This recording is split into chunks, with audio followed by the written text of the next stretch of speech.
I told you 25 years ago that you could bet $1,000 on whether or not the Miami Dolphins would go 25 years without a playoff win, that probably would have returned 10 mil, if not more. Oh, yeah. Like if you could do that on Kalshi right now or on Polymarket right now and pick any team you want. The Craig Carton Show, only on SportsGrid. Michael Jordan retired at the age of 30 in 1993. He missed the 93-94 season. Furthermore, he came back for 17 games in 1995 when he gave up baseball. And when I mean gave up baseball, he gave up baseball on March 18th and came back to basketball March 19th, which means no ramp up, no training camp, no nothing. Pro basketball today, only on SportsGrid. You ain't buying no tickets. Who isn't? You're not going to these I'm a games. fan. Of course I'm not. There's a fan. What's wrong with you? Yeah, but if you were a fan, I thought you were a fan of the Hurricanes. You're not That guy, anymore. they told me. They I smashed told them you. to donate my tickets. Yeah, so I get it. But the fans travel. They have money, believe it or not. It's They amazing. Don't. Well, somebody's in this got economy, money. in this economy, But they have money. I don't know. See what Kalshi says about the economy. SportsGrid's College Football Today. I'm just saying, if I were a good NFL head coach, if I were a hot offensive coordinator, and that coaching cycle's going to come around, and they're like, hey, do you want the Giants job? Or do you want the Michigan job? I think the Michigan job is much better. Game time decisions, only on SportsGrid.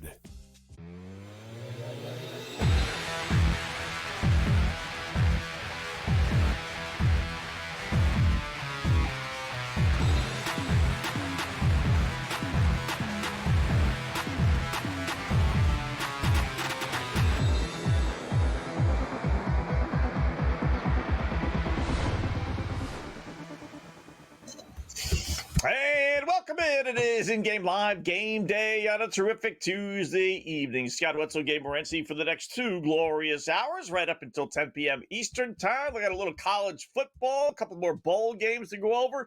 Got a little college basketball, very little. Some NBA, full slate of NHL as well. So a couple of things for sure to put a couple of shekels on and make more than just a couple of dollars, hopefully along the way. Before we get to it, all game time. What's betting you off tonight, Gabe? Looking forward to the big game tonight in the NBA, which is not something that people say often, but I'm really interested to see how this plays out on Christmas Day, in which we literally and figuratively have 3 pathetically bad NFL football games. And the NBA used to belong, the NBA and Christmas went hand in hand, right? The NBA, in the old days, guys, there wasn't really sports on Christmas. Like the NBA, didn't play on Christmas before. Like it used to be the blue-gray game, which the best story ever, Scott. And I felt like the biggest. It was probably the low point of my gambling life. Although I've had a lot of them over the years. But many years ago, there's no internet, and you had to call you had to call your bookie. And I remember I called the bookie on Christmas Day at 10 a.m. type of deal, and he even warned people, make sure you get your bets in before Christmas Day. But being the degen that I was, I called the dude at 10 a.m. And I'm like, yeah, listen, what line do you have for the blue-gray game? He's like, blue is a 1-point favorite. And in the background, I hear kids opening presents and his wife saying, are you taking bets right now? You said you weren't going to do this today. He's like, 1 second, honey. He's like, make it quick. What else do you want? So I have fond memories of the NBA on Christmas Day and the blue-gray game and Michael Jordan, Shaquille O'Neal, and Penny Hardaway, and so I think the NBA this year will actually take center stage once again. But Spurs and OKC play Christmas. They play tonight following the NBA Cup. So could be the new best rivalry in the NBA tonight. Yeah, they'll play 3 times in a span of 2 weeks, basically. So certainly something to look forward to. And believe it or not, the NBA got it right. I'll explain when we dive into that stuff. First up, though, opening pickoff time. These are our initial plays that we'll be following, in addition to all the others throughout the evening. So I'll start with the football game. It doesn't start until 9 o'clock, but sometimes they start right at 9. So I wanted to throw it out there in case we're busy, we forget. I like Ohio. It's one of my favorite, absolute absolute favorite betting systems. It's the coaches fired system, excels so much so in college sports, a little bit more so than in professional sports. But this first-year head coach, Brian Smith, I don't know what he did. You know what? You can speculate all you want, but bottom line is he got suspended. He's the first-year head coach. He got suspended December 1st. They fire him last week. They don't know who's coaching this, that, what have you. They got a defensive coordinator that's going to come in. He'll be the head coach tonight. But it's the classic, the coach is fired. I know he only recently actually got fired, but this has been a scandal that's been going on now for 3 weeks. I think all the Ohio quarterback he's playing, the running backs playing, the wide receivers playing, all their big-time players, they're all playing tonight. The line shot up to 7, dropped down to 6.5 where it is right now from the 4.5 it was. And then they fired the poor guy, I'll just say, without picking sides, and it shot up a couple of points. So give me the points. I'll take Ohio. I think they win outright plus the 6.5 against UNLV. Yeah, I don't think the whole fired coach thing is like in bowl games. There's a million interim coaches in bowl games that lose games all the time, right? So, I get it in a sense, but to me, it's just an overreaction to the actual point spread. Ohio and UNLV are very evenly matched football teams. The Ohio Bobcats, there are players on the Bobcats that never lost a bowl game before. They've won 6 straight bowl games, right? This is what they do. They win these bowl games, and now you got a UNLV team in here that comes in here. This is a classic case. Look, UNLV have that explosive offense. They're going to put points up on the board. UNLV gets carved up defensively. So I think Ohio will score. UNLV will probably score quicker. Who ends up scoring more when it's all said and done is still up in the air, but I'm with you, Scott. Give me the Ohio Bobcats plus the points in a football game in which their defensive coordinator is coaching. They didn't lose anybody. Like the head coach got fired because he had an affair or whatever. He slept with an a graduate, an undergrad. And I don't even like that term, Scott, undergrad, because you hear under and you almost think like he slept with under 15-year-old. Like, just say whatever, dude. He had sex with a student or something. Like, yeah, whatever. Yeah, it is what it is. So, like, there was nothing illegal about what he did, but unethical, and it seems to be a problem in college football right now. Yeah, it is. And now he's actually, by the way, countersuing, saying there's nothing in my contract that says I can't do that. So, we didn't even bring up the fact that they said he was drunk all the time either. That's another thing. So that's another thing. He says, "Hey, so I was celebrating wins that was given to me by the athletic director."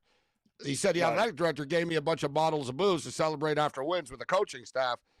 Yet, whatever. Either way, I like the Bobcats tonight. Should be a track meet, close game. Yeah, big monster over-under. My next play, I'll grab Minnesota on the ice. A regulation, it's on the periphery of just where I kind of allow. I'll go with 160, 165, and every once in a while I'll do a 170. But, hockey gives you that extra benefit of taking a regulation win and whacking 75 points basically off the number. I'll do that. If Minnesota at the Wild, they're 15-4. Their last 19 games, they've been on fire. They did lose their last game, but still 15-4. They're playing great hockey. They're at home.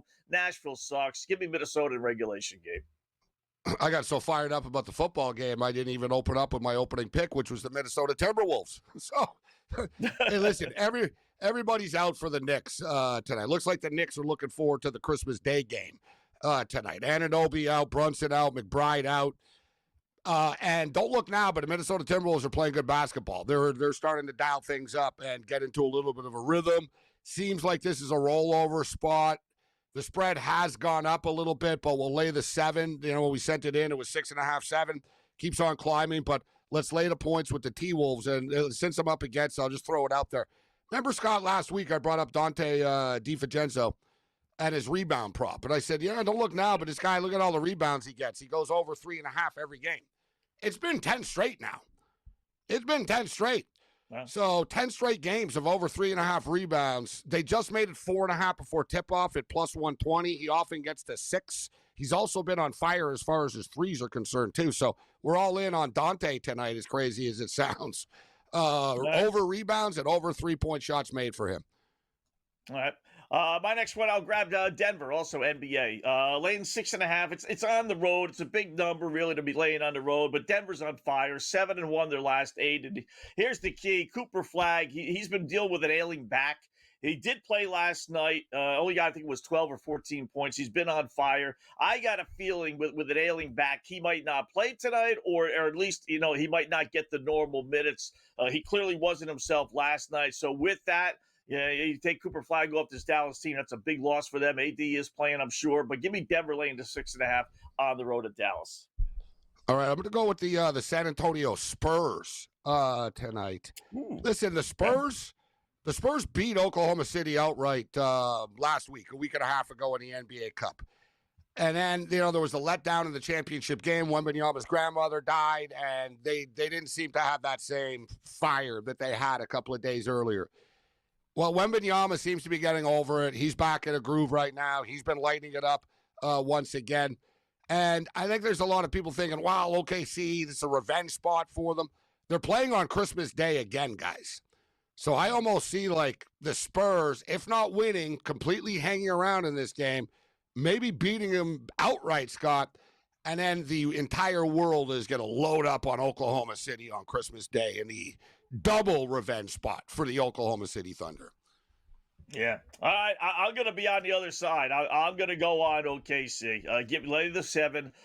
With that thinking, and I'm sure everyone's thinking the same thing. I mean, listen, I don't know. I'd have to double check. Did Denver maybe beat them back-to-back games last year in the postseason, or maybe Indiana? But point, it doesn't happen often. They're going to lose 2 in a row. You're right. They do play a couple days from now, but I'll take my chances. OKC, the better team, lay the 7. It's a lot of points to be laying on the road. It's going to be a fun game. It's a fun rivalry. Yeah. Normally I'd say, this sucks. They're playing again. But no, it's like, all right, cool. They're playing again. Let's go. Yeah. All right. More picks coming up in Game On. Game Day on the Grid.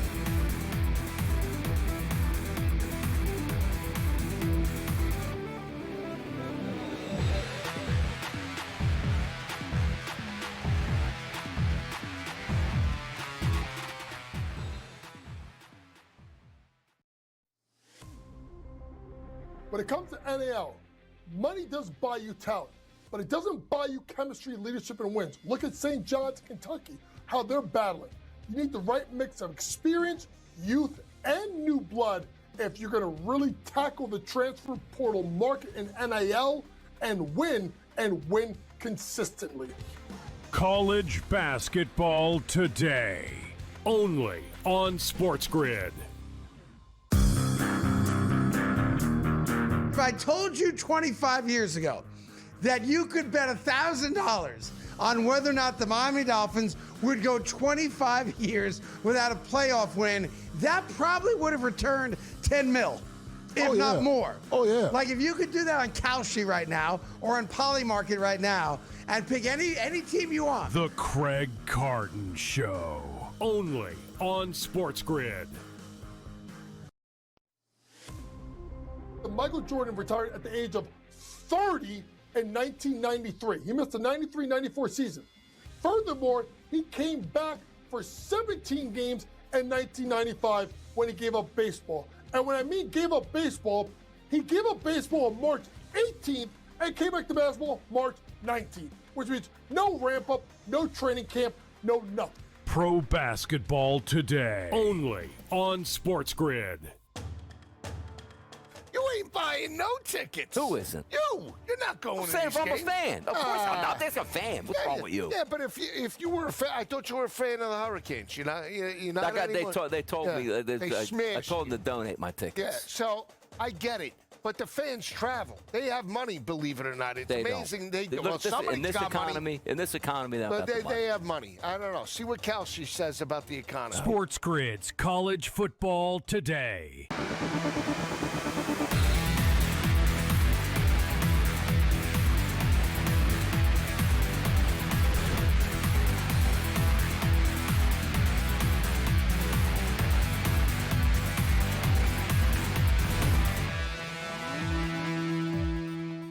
All right, welcome back. It is in-game live game day here on the Grid. So we are underway. Just to kind of recap my opening pick-off plays, we're going to grab Ohio plus the 6.5, and I actually like them on the money line. We're going to grab Minnesota at Pick'em, a regulation win on the ice against Nashville. Denver laying 6.5 at Dallas, and then OKC. I know we're on opposite sides on that one. Laying 7 at San Antonio. Those are my opening pick-offs. What are yours, Gabes? Yeah, we're going to go with the Minnesota Timberwolves minus the points against the New York Knicks. Dante DiVincenzo over 3.5 made threes. Dante over 3.5 rebounds. I still like the over 4.5 at plus 120 as well. And give me the San Antonio Spurs.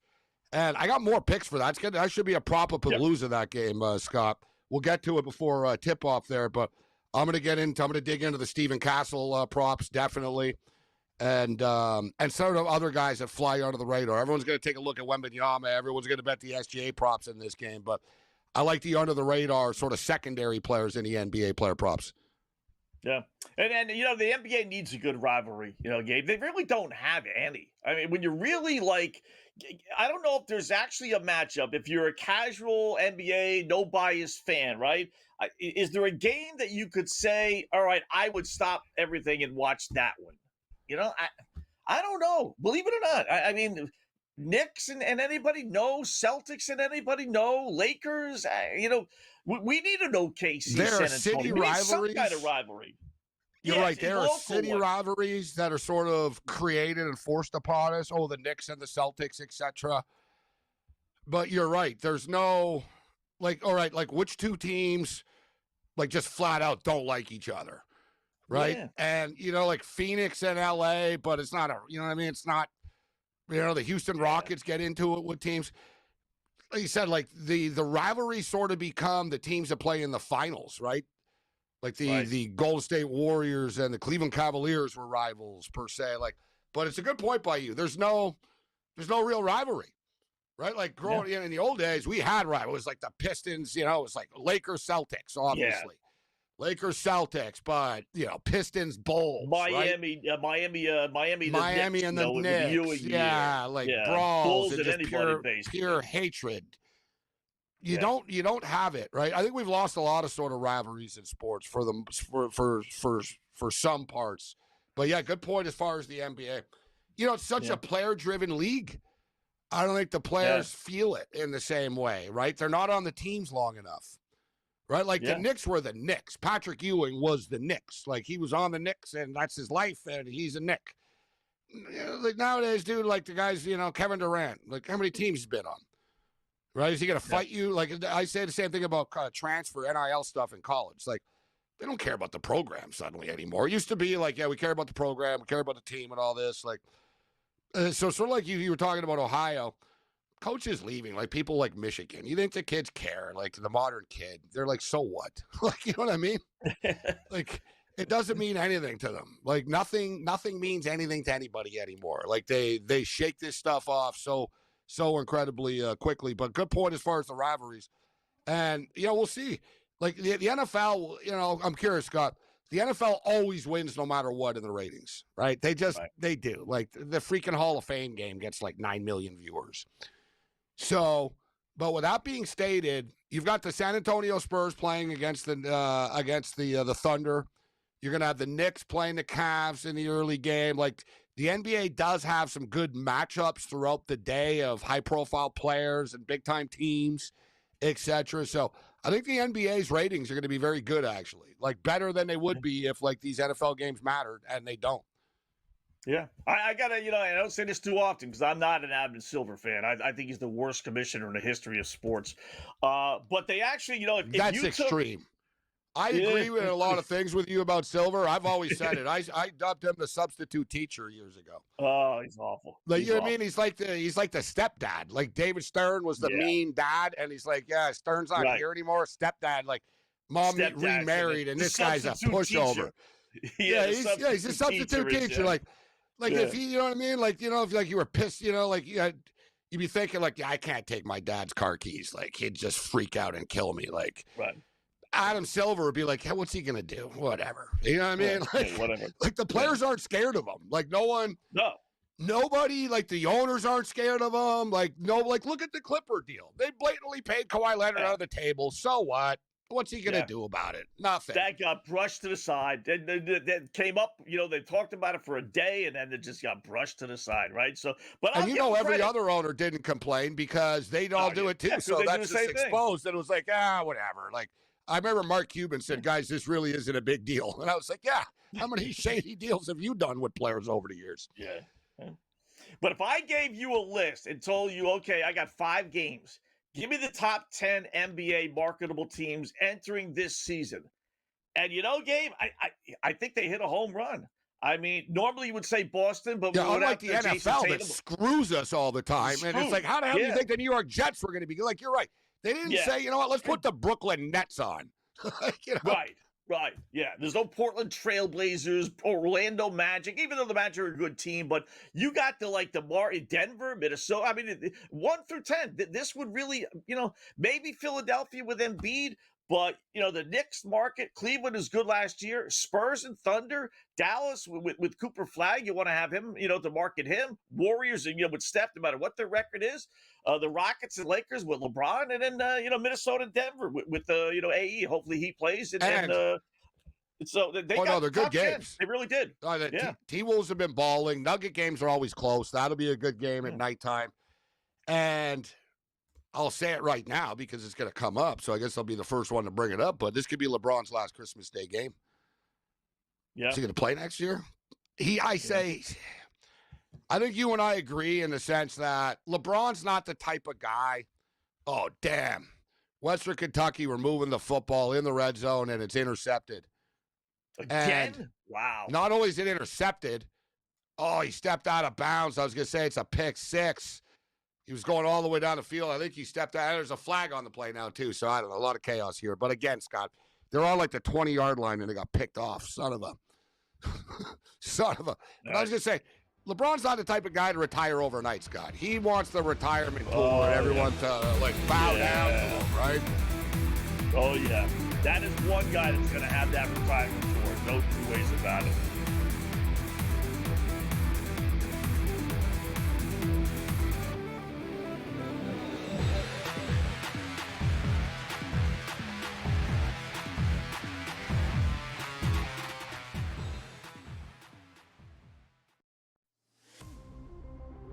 When it comes to NAL, money does buy you talent, but it doesn't buy you chemistry, leadership, and wins. Look at St. John's, Kentucky, how they're battling. You need the right mix of experience, youth, and new blood if you're going to really tackle the transfer portal market in NIL and win consistently. College basketball today, only on SportsGrid. If I told you 25 years ago that you could bet $1,000 on whether or not the Miami Dolphins would go 25 years without a playoff win, that probably would have returned 10 mil, if not more. Oh, yeah. Like if you could do that on Kalshi right now or on Polymarket right now and pick any team you want. The Craig Carton Show, only on SportsGrid. Michael Jordan retired at the age of 30 in 1993. He missed the 93-94 season. Furthermore, he came back for 17 games in 1995 when he gave up baseball. And when I mean gave up baseball, he gave up baseball on March 18th and came back to basketball March 19th, which means no ramp up, no training camp, no nothing. Pro basketball today, only on SportsGrid. You ain't buying no tickets. Who isn't? You're not going I'm to saying these if I'm a games. fan. Of course I'm not. There's a fan. What's wrong with you? Yeah, but if you were a fan, I thought you were a fan of the Hurricanes. You're not anymore. They told me. They smashed I told them to donate my tickets. Yeah, so I get it. But the fans travel. They have money, believe it or not. It's amazing. They Look, well, somebody's in this got economy, money. in this economy, But they have money. I don't know. See what Kalshi says about the economy. SportsGrid's College Football Today.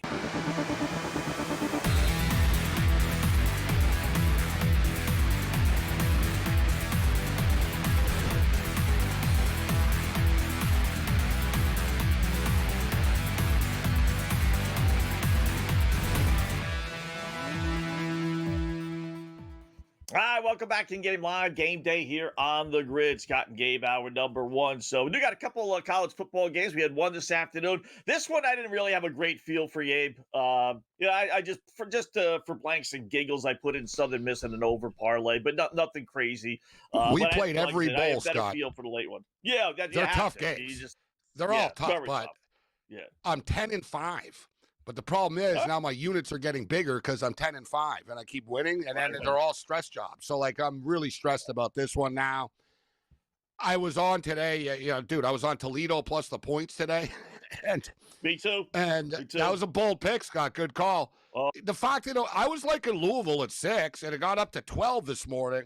I was like, damn, I should have bet Louisville earlier in the week. And I was like, this is insane. Toledo can play 12 points. Yeah. And blah blah blah. You know what? It was deep though, Scott. Right? They didn't have their coach. They didn't have their quarterback. And first ever start for the quarterback. He actually did okay. He got better in the second half. But I had the over in the game, dude. It was 7-3 midway through the third, and it ended up going over the number. It ended up going over. They scored 30 points in the fourth quarter. In fact, 39. Yeah. I'm sitting there thinking I got a double winner, right? I got Toledo and the under, right? So I'm thinking, all right, Toledo just score one time, cut it to 3 or 4. They made the little comeback there, but then they just kept on giving up touchdowns. But then they would come right down the field and score. And did you just see this play in the New Orleans Bowl? No, not yet. It's one of the strangest, you watch football all the time. You just see crazy stuff. Southern Miss threw a bomb into the end zone.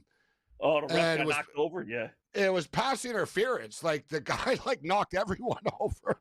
He knocked the ref over. Who called the ref went down with he was right in the middle of it all, and the defender sort of came in and just everyone sort of tripped.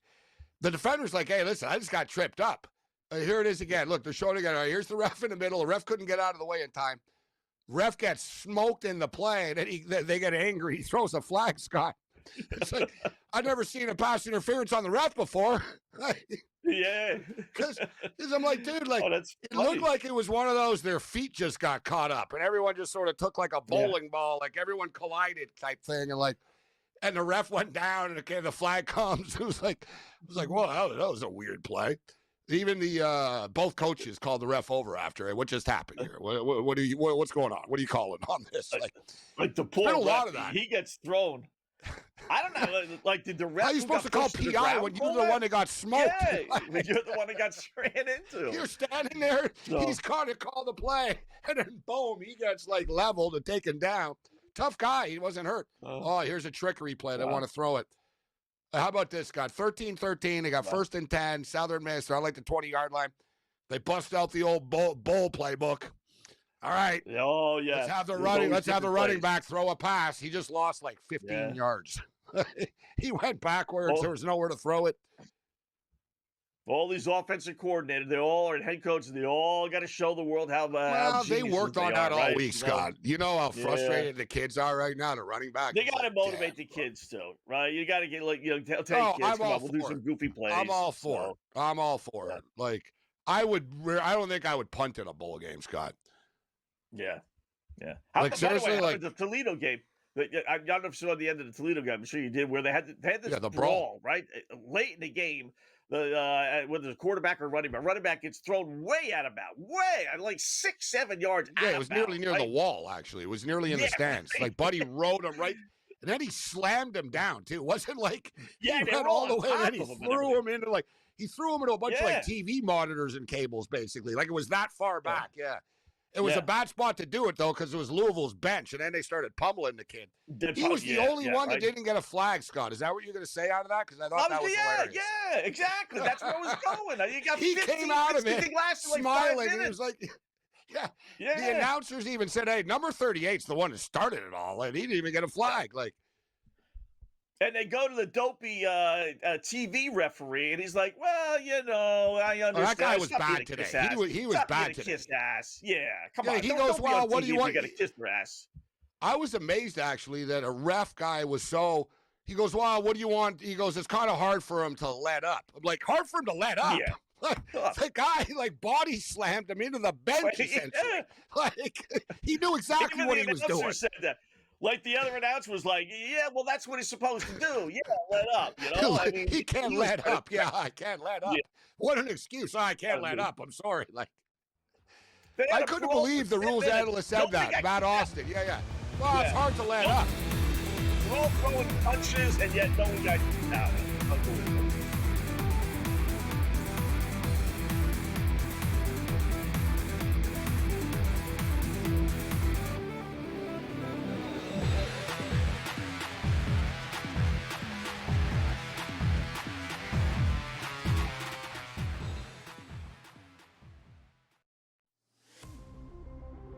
when it comes to NAL, money does buy you talent, but it doesn't buy you chemistry, leadership, and wins. Look at St. John's, Kentucky, how they're battling.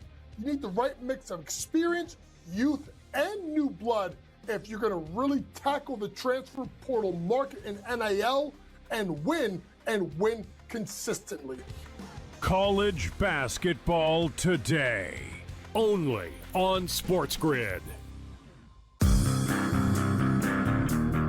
If I told you 25 years ago that you could bet $1,000 on whether or not the Miami Dolphins would go 25 years without a playoff win, that probably would have returned 10 mil, if not more. Oh, yeah. Like if you could do that on Kalshi right now or on Polymarket right now and pick any team you want. The Craig Carton Show, only on SportsGrid. Michael Jordan retired at the age of 30 in 1993. He missed the 93-94 season. Furthermore, he came back for 17 games in 1995 when he gave up baseball. And when I mean gave up baseball, he gave up baseball on March 18th and came back to basketball March 19th, which means no ramp up, no training camp, no nothing. Pro basketball today, only on SportsGrid. You ain't buying no tickets. Who isn't? You're not going I'm to saying these if I'm a games. fan. Of course I'm not. There's a fan. What's wrong with you? Yeah, but if you were a fan, I thought you were a fan of the Hurricanes. You're not That guy, anymore. they told me. I smashed told them you. to donate my tickets. Yeah, so I get it. But the fans travel. They have money, believe it or not. It's amazing. They do. Well, somebody's got money. In this economy, But they have money. I don't know. See what Kalshi says about the economy. SportsGrid's College Football Today.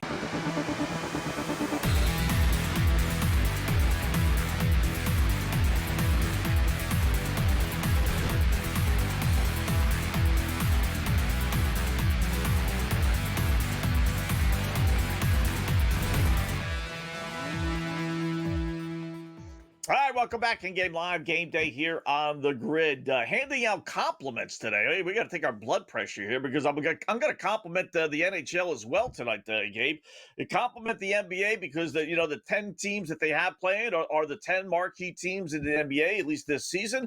And then the NHL does it kind of in reverse. Not only do they give the players, and they've always done this, or at least in recent years, not only do they give the guys Christmas Day off, they actually say, you know what, take Christmas Eve off and take the day after Christmas off. Don't just take Christmas Day off. I don't like on a plane Christmas night. Yeah, I think from a player's standpoint, if you're going to give me the day off, then at least give me a couple days they're where about I can family. enjoy it. So they're about family. Yeah. The NHL has a little thing too. You can't, you don't fire a coach like at a certain time of the year and stuff. But I don't know. Like everybody else is playing on Christmas, and hockey is such a winter sport. Like, to me, like, I would step up and have, like, the outdoor class. Like, they have the outdoor classic on New Year's Day against bowl games and stuff. I'd step up on Christmas Day. But this is something that's sort of in the hockey world. They won't go head-to-head. It's the World Junior Championships as well. And it's a big-time tradition. The World Junior Championship starts on Boxing Day, December 26th. It's all the top NHL draft picks, all the scouts, and everyone's there. Everyone's watching, etc.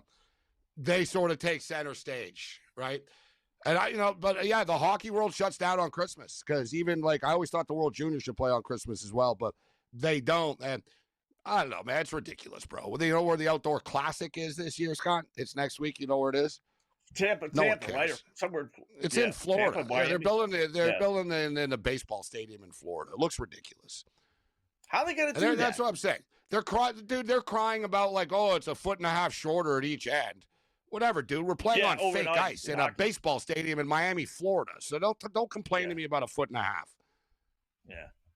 I mean, that how goofy is that, right? I mean, do they really need that down in Florida? I mean, that's the beauty the whole point of having this is winter. Like winter cool places. Outside, not Miami, Florida. What are we doing? People dress in shorts and suntan lotion on. I mean, Yeah, I don't know. You're gonna need some serious. I'd like to know how much money that costs, Scott. How do you keep the ice that frozen and that temperature outdoors like that? Yeah, Like, that's some serious power underneath the ice. Like, you got to freeze it, and you got to keep it chilled and coolers. Like, it's real. They had issues in the winter sites over the years about the ice, being too warm. They played in Lake Tahoe once, bro. They had the sun in the goalie's eyes. It was like, this isn't like another sport, guys. Like, you can't have sun in a goalie's eyes in hockey. Like, it's not. You can say, well, you played outdoors. Yeah, they'll do it at night under the lights then. Right? Like, we can't be playing in the freaking sun. Yeah, there was slush. They were in the mountains of Lake Tahoe. That was a dumb idea. It looked nice, but it was a dumb idea. Yeah. So, full slate of hockey tonight, though. That's because there's no games tomorrow and over the next 3 days. We get a full slate I didn't tonight. love the board tonight. Decent games. Did you bet? I got a prop. I got a prop or two. Yeah. You know, one thing that's interesting, Jacob Fowler, the Montreal Canadiens goalie, he was a big star at Boston College. So, somewhat of a homecoming for him tonight. He's actually from Florida, though. So he's not from Boston, but he was a star at Boston College. 2-2. Speaking of rivalries, the Canadiens and the Bruins will always be a good rivalry no matter what, right? Over the years. But, they're just both not, they're kind of average. The Canadiens are pretty good. Bruins have exceeded expectations, but 2-2 there. Yeah, I didn't love the hockey board tonight. What do you like tonight? I like Carolina. They're at home against Florida, which has been playing a lot better, a lot better. But they just faced off against each other, and Carolina blew a late lead a few days ago over the weekend. So I thought a little revenge spot for Carolina. They're up 2-0. Islanders and Devils, Islanders, Rangers, Devils, that little triumphant, that's always a lot of fun. I did like the under in that one. That's 1-1. So that's looking halfway decent. It's 4.5. I was surprised the Bruins were only a -120. I know the boys in Vegas have seemingly jumped off. Not that they were ever on, but they're making all these Boston games just basically like pick them, no matter who they're facing. Mediocre teams, everything. And they're having a halfway decent year. I mean, you said they're exceeding expectations. And they were only -120, so I played them. Yeah. And I thought Ottawa laying a $160 at home against Buffalo was a halfway decent play today. I think Boston doing that one. I think Boston, oh boy, we have a scoop and score here. No, they're calling it dead. A lot of weird plays in this game. So the fourth quarter's just started. I think, Boston needed a reset anyways. They're an aging team. They needed a new identity. But I don't think they did it by design. They did it by cheapness almost. Right? Like, that's the thing. Like, the Jacobs family, let's just be real. Like, the Bruins have never been a very spend-happy organization. I guess the best way. They're cheap, right? They're one of these. They're not quite the Cincinnati Bengals, but they're kind of close. Like, they are arguably the cheapest owners in the NHL. Like, as far as overall, like, player treatment, and it's not good, like, with Boston. Like, you see it, dude, every time a player's contract up, every time it becomes like this big battle and stuff. Like, it's sort of like the Bengals. Like, you guys know you got to pay me, just do it. Why? And then they always try to make the player look bad in the media, and, like, there's always games with the Boston Bruins. Like, players don't like playing for the Bruins. They just don't. You know what I mean? Like, that brand is great, Scott, the jersey and all that. It does mean something. And I think the guys on the team, like, they do respect and they love the fan base and stuff. But how many free agents sign there? None. They don't even sign free agents. Like, you know what I mean? Like, it's not even no one's ever like, oh, yeah, the Bruins are in the mix. Like, no one's ever like, oh, I want to play for the Boston Bruins. Hell, guys from Boston don't even want to play there. Yeah. You would think they would, right? Yeah, with BU and Boston College and all those New England teams that are always so good in college. And there's a lot of players from that area, exactly. Like Masters, the youth hockey is good in that state. They would never do it, unless something came over, Pasternak or whatever. I don't think this is not like a Ray Bork situation where the Bruin fan was like, yeah, go win your Stanley Cup somewhere. He won one. I don't think they would ever trade him, Gabe, especially after what happened, with Marchand, right? No. But that would probably be the best for that organization, and go get 2-3 real good, right? What could you get for him on the open market, prospects, and really start all over again? I would agree with that, right? Because you're good, but even if, let's say, you made the playoffs, you're going to get knocked out in the first round, probably, right? You're not going on a deep run. So, look, the Vancouver Canucks traded their best player, and suddenly they went 4-1 in the next 5 games. All right, we'll see if they can, keep it going after. Man, these kids are killing each other, Scott. They're just one hard hit after another in this game. So 16-13 Southern Miss. I got Western Kentucky 3.5. Me too. Well, the total was 65.5. I was expecting a track meet as well. Yeah. Probably get the other one. The other one will probably be a track meet. Well, but that's that's the one, both right? Quarterbacks are good. Yeah. Calandria, Parker Yeah. Navarro. Is it just me, or does it feel like Parker Navarro's been in college for like 15 been around years? forever? Yeah, 10 different teams too, right? I mean, it's like, Parker Navarro. I'm like, hey, he's still a quarterback. Well, we got an experienced quarterback tonight. That's what I was getting earlier. Ohio experience. Like, I love the teams like that, Scott. They don't got guys that are good enough for the NFL, so they actually play 4 or 5 years of college ball. So they play. Yeah. That's what happens when you're on, the MAC games of the week. They're all on the MAC, starting second half of the season. So you get to, you watch a few of these guys and you get to know their names and stuff. And it's like, oh, yeah, I remember Parker. Yeah, sure. He's still there. So. Listen, Ohio, they've won 5 of their last 6 football games down the stretch. Yeah. They had that one tough loss to Western Michigan that kept them out of the conference championship game. 8-4 on the season. This is what really stands out about the Ohio Bobcats. They have lost 1 game this year by more than 7 points. One game. And you know who that was to? The Ohio State Buckeyes. There you go.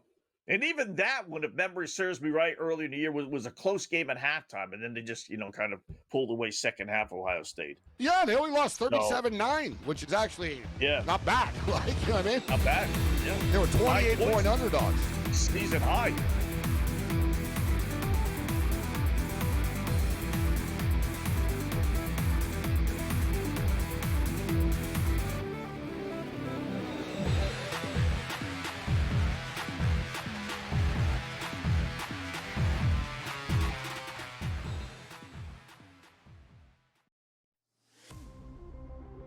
When it comes to NAL, money does buy you talent, but it doesn't buy you chemistry, leadership, and wins. Look at St. John's, Kentucky, how they're battling. You need the right mix of experience, youth, and new blood if you're going to really tackle the transfer portal market in NIL and win consistently. College basketball today, only on SportsGrid. If I told you 25 years ago that you could bet $1,000 on whether or not the Miami Dolphins would go 25 years without a playoff win, that probably would have returned 10 mil, if not more. Oh, yeah. Like if you could do that on Kalshi right now or on Polymarket right now and pick any team you want. The Craig Carton Show, only on SportsGrid. Michael Jordan retired at the age of 30 in 1993. He missed the 93-94 season. Furthermore, he came back for 17 games in 1995 when he gave up baseball. And when I mean gave up baseball, he gave up baseball on March 18th and came back to basketball March 19th, which means no ramp up, no training camp, no nothing. Pro basketball today, only on SportsGrid. You ain't buying no tickets. Who isn't? You're not going to I'm these a games. fan. Of course I'm not. There's a fan. What's wrong with you? Yeah, but if you were a fan, I thought you were a fan of the Hurricanes. You're not anymore. They told me. I told them to donate my tickets. Yeah, so I get it. But the fans travel. They have money, believe it or not. It's amazing. In this economy, they have money. I don't know. See what Kalshi says about the economy. SportsGrid's College Football Today.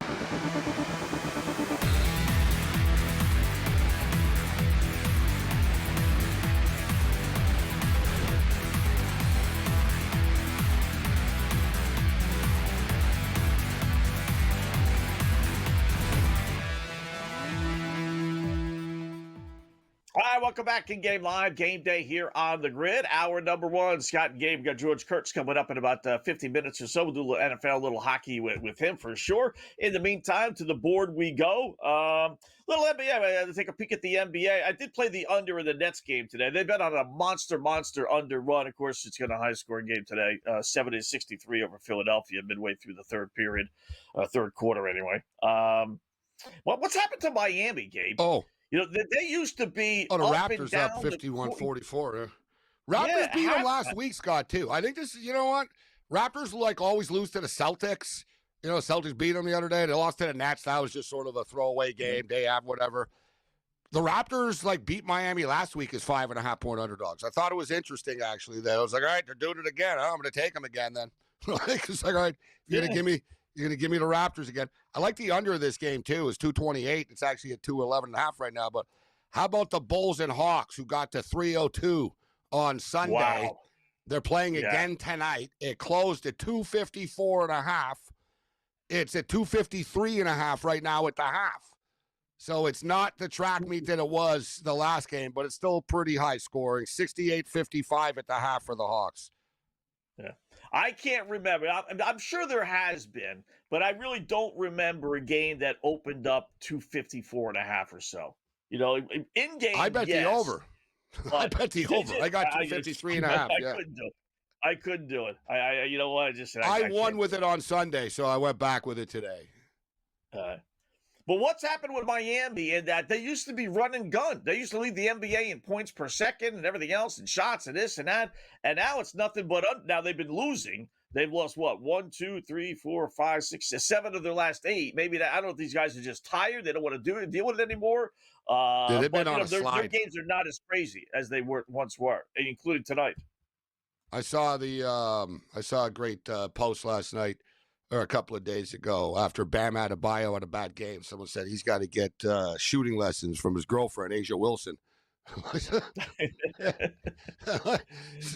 she's a better shooter in the family. Asia Wilson, of course, pregnant. It's Bam Adebayo. Remember the other night? I was like, I was like, man, it's an NBA player, man. That you know what I mean. But it's hard to, I don't really care about personal lives and all that type of stuff. And it's confusing too because Angel Reese is dating an NBA player. So, but that's Wendell Carter of the Magic. And I didn't realize Angel Reese's brother is on the Toronto Raptors G League team, actually, Scott. She was in Toronto the other day supporting the G League. She was all decked out in Raptor gear and stuff. I'm like, what the hell's going on here? I didn't realize your brother. Yeah, her brother is on the team. But I don't know. I guess I don't even know if it's. I guess Asia Wilson's not going to play this year, I guess, then, right? I wouldn't think so, right? What does she do?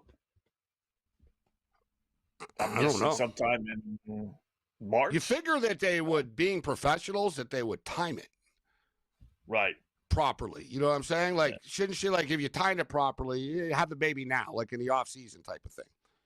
Right. Yeah. It's funny because Becky Hammond got in trouble from the WNBA for getting mad at a player for getting pregnant. And she won't get mad at Asia Wilson. She's too good to get mad at. Yeah. You won. You know, you never know, man. Women have a baby, and that's it. No matter what, you know what? They're not making that much money, and she's married to someone anyway that makes a lot of money. Yeah, she might just say, "I'm already the greatest, one of the greatest players ever of all time. What do I need this for?" You never really know. You're right. Yeah, I'm not getting paid the way I think I should be getting paid. I don't think anyway. So. She's a competitor, and she's not done yet. She's a competitor, and like she's not done. She's got more basketball left in her. But yeah, what a world where we're handicapping pregnancies now for WNBA futures. Like, so what'd she do? Yeah. Like what'd she do? Anyways, T-Wolves up on the Knicks. So what's up with all the Knick injuries tonight? Like, is this? Yeah. I'm assuming it was like, all right, we're playing Christmas Day. We're on the road. This is it. And, this is it. Right, we're playing early on Christmas too, right? Saturday, Saturday, Christmas Day at noon. Thursday at noon. Yeah, they got the early game. Yeah. So this is our way of giving you. That's just the NBA, right? I mean, you got to reward these guys, for playing on Christmas Day with a day off. You would think going back to Minnesota and with the cat situation and everything else that this would be like a big game for them. I know Thibodeau's not there anymore, but still, nothing. Spurs and Thunder also just underway 13-11. Did you see how about the Mavericks, Scott, right now? Sorry, I was going to say, how about the Mavericks? They're beating the Nuggets by 16, 50-34. Wow. I got Denver. Let me see. Let me see how is Cooper Flag. I was going to say we got a great catch for a touchdown, but he didn't hang on. Yeah, Cooper. You see, this is sometimes knowledge is a dangerous thing, right? So I read before their last game, last night, that Cooper Flag was dealing with a back injury, right? But he played, but he only got, I think it was like 12 or 14 points, and he's been on a monster run, right? So I'm thinking, all right. Yeah, I got to be honest with you. I didn't think he was playing tonight. Yeah, he's got 17 points already. His total was right around 20, 19 and a half, 20. He's even better than I thought he was going to be, which is kind of crazy. Yeah. He's gotten good fast, right? Like, the kid, basically, he looked like a rookie for about 2 weeks. And now it's like, no, he's like the best player, almost like the best player on the court type thing. It's freaking crazy, man, because he's young. Like, to develop this fast, give him a couple of years. Like, this kid's going to be a monster. Future of the NBA is bright as far as talent is concerned, with the Cooper Flags and the Wembanyamas and the SGA's not that old. How old? I think SGA. Actually, SGA is a little older than people think. I was going to say he's 26, but I think SGA is actually 28. I believe he's 20. He looks young. He's 27 right now, so I was in between. His birthday's in the summer, so he'll be 28 in July. There was some concern with LeBron, and I remember a couple of years ago, when they said, when LeBron leaves, who's going to carry the torch now? But you're right, the NBA does have it. Whether it's OKC, whether it's Wembanyama, whether it's Cooper Flag, you do have some young guys that are ready to take over. All in the Western Conference, though. Huh? All in the Western Conference. Think about Cooper Flag, Wembanyama, Luka Doncic. Like, who are the stars in the East? Oh, we're going to finally – don't fumble on the goal line. You've been watching this game, Scott. Like, you can't come – like, I'm so tired of Western Kentucky nearly scoring tonight. Well, they're on the one now again. Don't fumble. Don't fumble.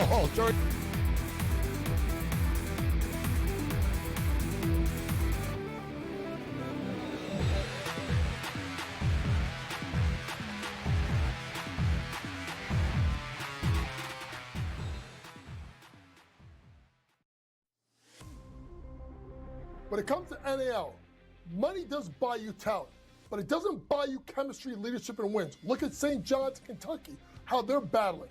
You need the right mix of experience, youth, and new blood if you're going to really tackle the transfer portal market in NIL and win consistently. College basketball today, only on SportsGrid.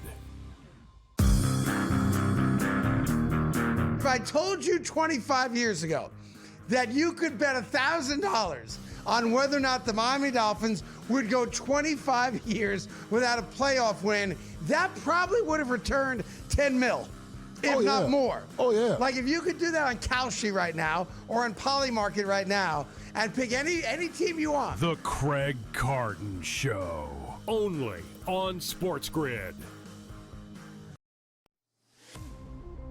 Michael Jordan retired at the age of 30 in 1993. He missed the 93-94 season. Furthermore, he came back for 17 games in 1995 when he gave up baseball. And when I mean gave up baseball, he gave up baseball on March 18th and came back to basketball March 19th, which means no ramp up, no training camp, no nothing. Pro basketball today, only on SportsGrid. You ain't buying no tickets. Who isn't? You're not going to saying these I'm a games. fan. Of course I'm not. There's a fan. What's wrong with you? Yeah, but if you were a fan, I thought you were a fan of the Hurricanes. You're not anymore. They told me. They I told them to donate my tickets. Yeah, so I get it. But the fans travel. They have money, believe it or not. It's amazing. They do. Well, somebody's got money. In this economy, they have money. I don't know. See what Kalshi says about the economy. SportsGrid's College Football Today.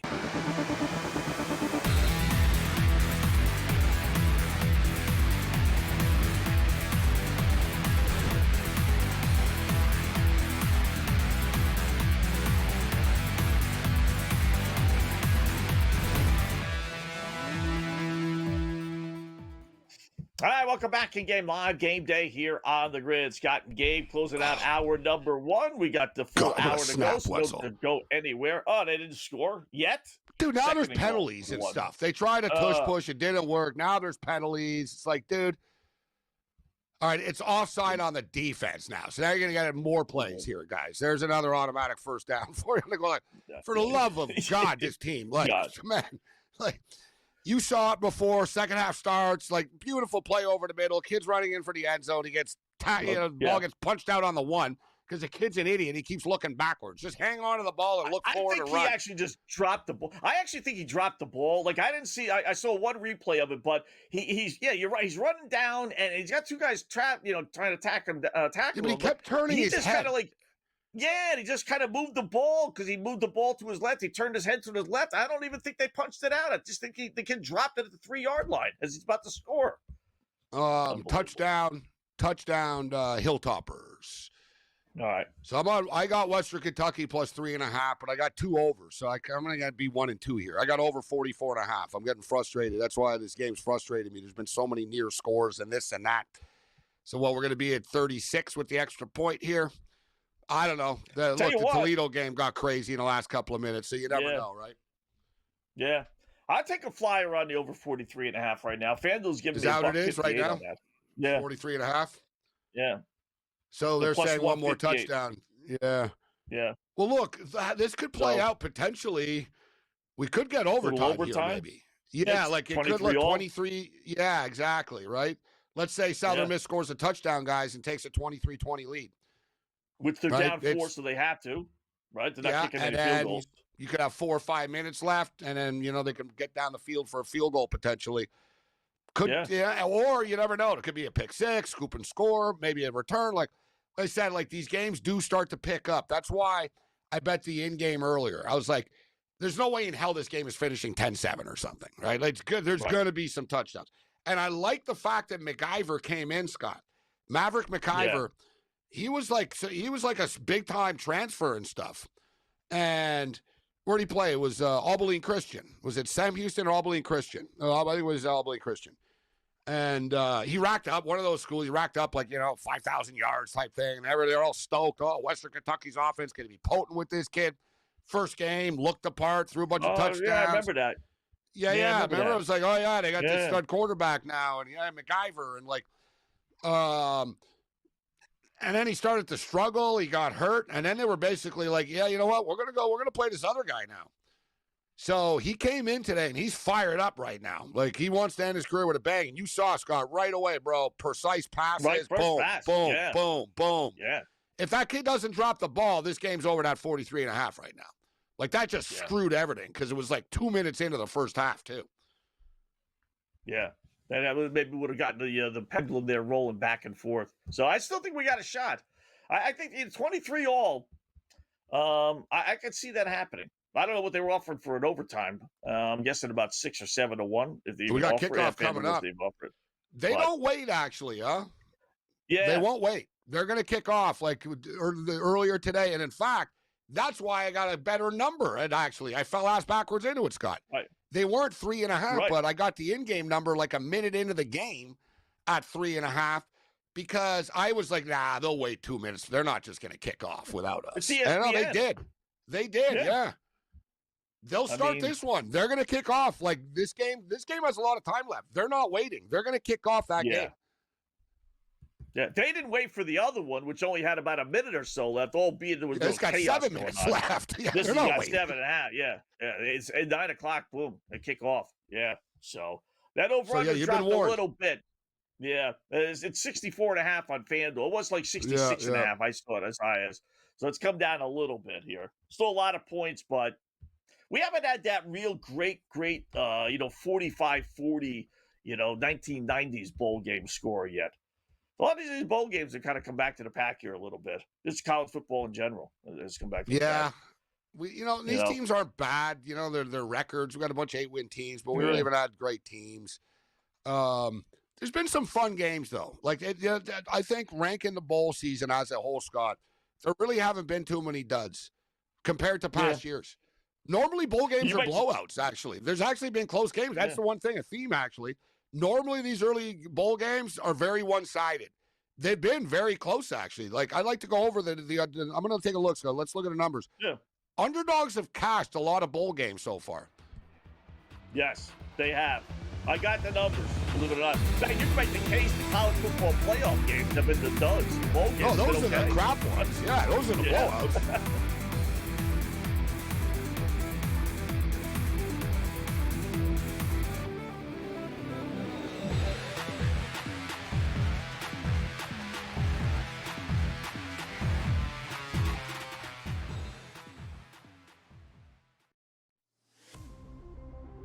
When it comes to NAL, money does buy you talent, but it doesn't buy you chemistry, leadership, and wins. Look at St. John's, Kentucky, how they're battling. You need the right mix of experience, youth, and new blood if you're going to really tackle the transfer portal market in NIL and win consistently. College basketball today, only on SportsGrid. If I told you 25 years ago that you could bet $1,000 on whether or not the Miami Dolphins would go 25 years without a playoff win, that probably would have returned 10 mil, if not more. Oh, yeah. Like if you could do that on Kalshi right now or on Polymarket right now and pick any team you want. The Craig Carton Show, only on SportsGrid. Michael Jordan retired at the age of 30 in 1993. He missed the 93-94 season.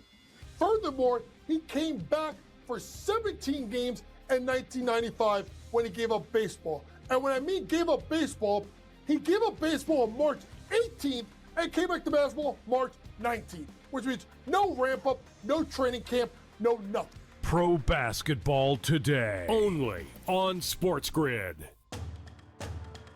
You ain't buying no tickets. Who isn't? You're not going I'm to saying these I'm a games. fan. Of course I'm not. There's a fan. What's wrong with you? Yeah, but if you were a fan, I thought you were a fan of the Hurricanes. You're not anymore. They told me. I smashed told them you. to donate my tickets. Yeah, so I get it. But the fans travel. They have money, believe it or not. It's amazing. Look, somebody's in this got economy, money. In this economy, But they have money. I don't know. See what Kalshi says about the economy. SportsGrid's College Football Today.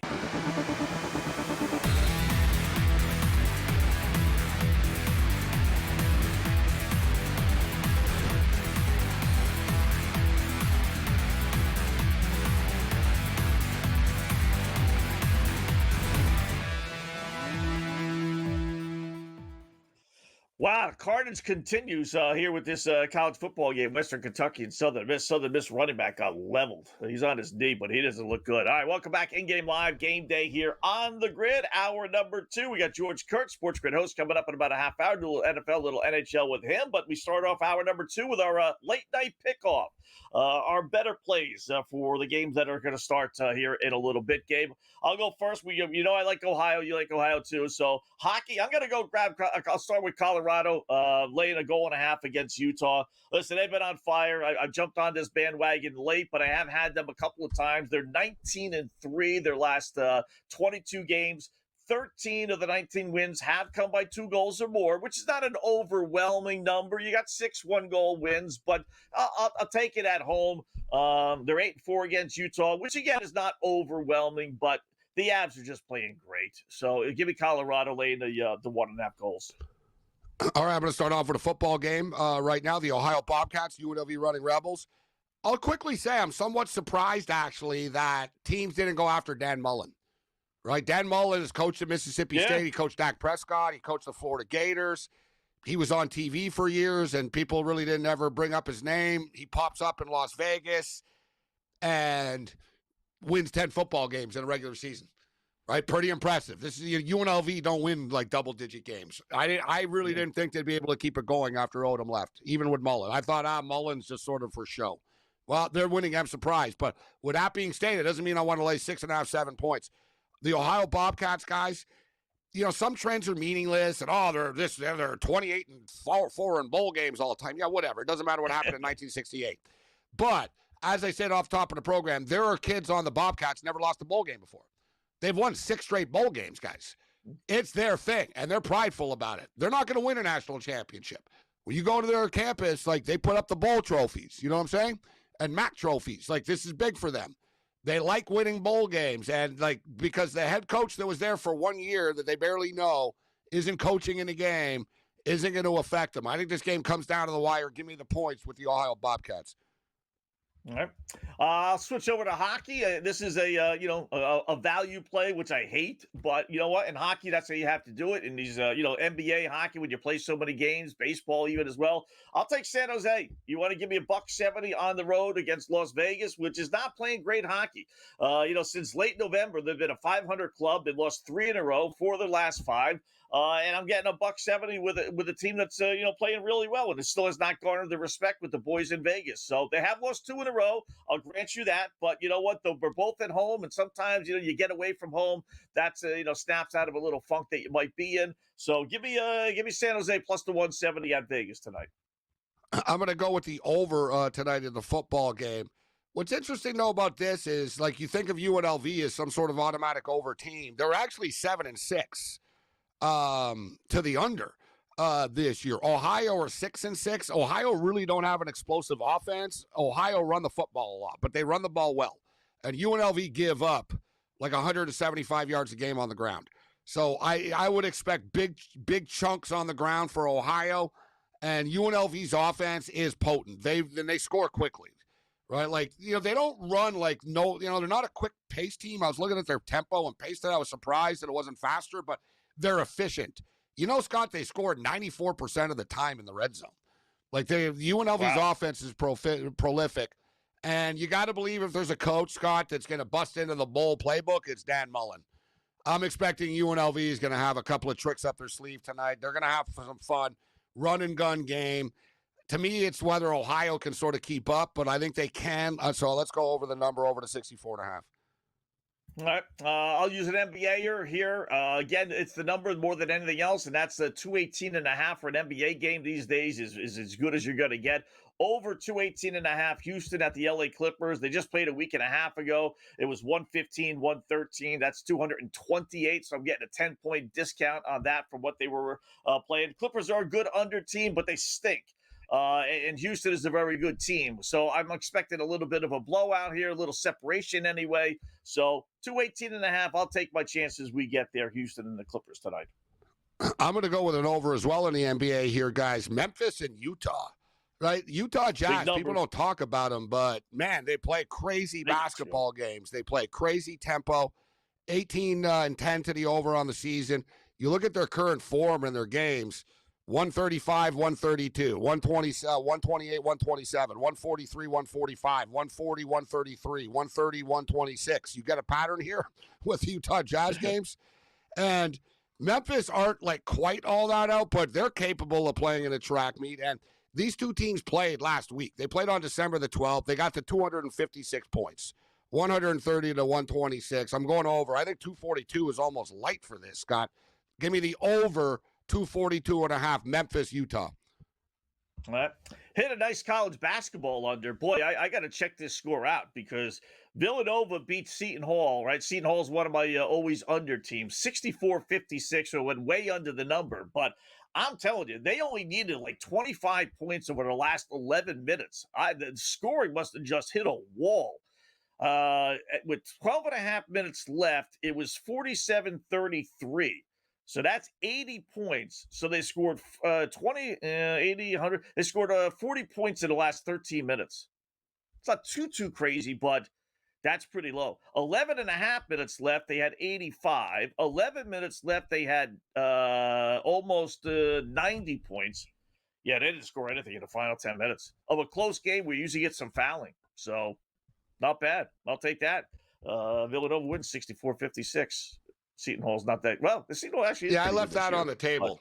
Yeah, they weren't as good as the record. I wanted to take. Yeah. I like Villanova in this game, and I didn't take it because I was caught up.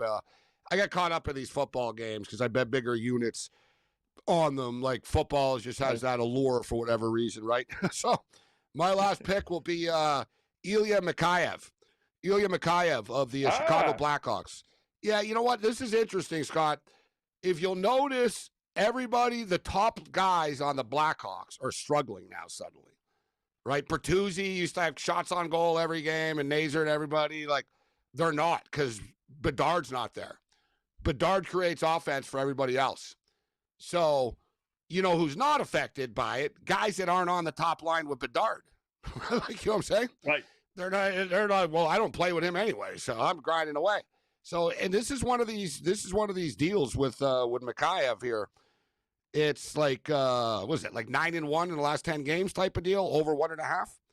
Now, same thing. This was bizarre because I sent it in earlier in the day, 1.5, and who the hell is betting this prop, Scott? I didn't even post it anywhere. I didn't even post it online or anything like that. It actually moved to 2.5 at plus money. You can still play it at minus money, etc. But people actually played it. So, you know, I think, who the hell is playing Ilya Mikheyev props? Well, enough that they moved the number today. So somebody must be. That happened to me with the guy, the kid from New York that I was playing all the time from Cali, Matt Corona. Is that his name, Corona? Yeah. His number was like always 2.5, right? And he had a nice little run, and we were playing him all the time. And then all of a sudden, it bumped to 3. It's like, you know, or 3.5. It's like, you know, who's betting him? So yeah, every once in a while, you think you got something, and then you know they catch up to you. So I'd like to ask a sportsbook guy, actually, a director, like how many people are actually betting hockey props? I bet you you get the casuals, but there's a few. You know, I'm sure there's a few sharp guys out there that are just hammering these things. Yeah, right. They've got the bankroll. Even NBA game. Even NBA, like we were playing Cooper Flag there for a little while because he had like a stretch of like 6 out of 7, 7 out of 8, where he was getting like 24 points or more, you know, and they kept on giving like 18, 19 and a half. Yeah, but think how quickly they have adjusted with him. Because remember his first night, I remember we were on the air, was 14 and a half. 14, yeah. Now the average is 23.5 type thing. Yeah, but they still. Can we get a touchdown here, Wetzel? We got a touchdown here. We got a touchdown here. Maybe we can get here. One more for the 44.5. Maybe one more. Western Kentucky, yeah, and Southern Miss are going to be in have to score mode now. Yeah. It's only 3:38 left. Got a shot.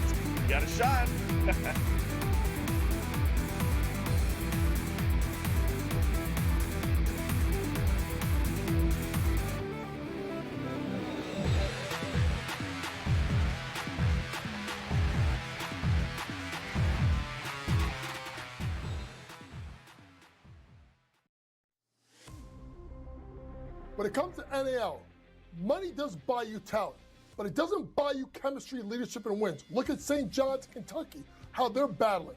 You need the right mix of experience, youth, and new blood if you're going to really tackle the transfer portal market in NIL and win consistently. College basketball today, only on SportsGrid. If I told you 25 years ago that you could bet $1,000 on whether or not the Miami Dolphins would go 25 years without a playoff win, that probably would have returned 10 mil, if not more. Oh, yeah. Like if you could do that on Kalshi right now or on Polymarket right now and pick any team you want. The Craig Carton Show, only on SportsGrid. Michael Jordan retired at the age of 30 in 1993. He missed the 93-94 season. Furthermore, he came back for 17 games in 1995 when he gave up baseball. And when I mean gave up baseball, he gave up baseball on March 18th and came back to basketball March 19th, which means no ramp up, no training camp, no nothing. Pro basketball today, only on SportsGrid. You ain't buying no tickets. Who isn't? You're not going to these I'm games. a fan. Of course I'm not. There's a fan. What's wrong with you? Yeah, but if you were a fan, I thought you were a fan of the Hurricanes. You're not They told me. I told them to donate my tickets. Yeah, so I get it. But the fans travel. They have money, believe it or not. It's amazing. They do. Look, in this economy, but they have money. I don't know. See what Kalshi says about the economy. SportsGrid's College Football Today.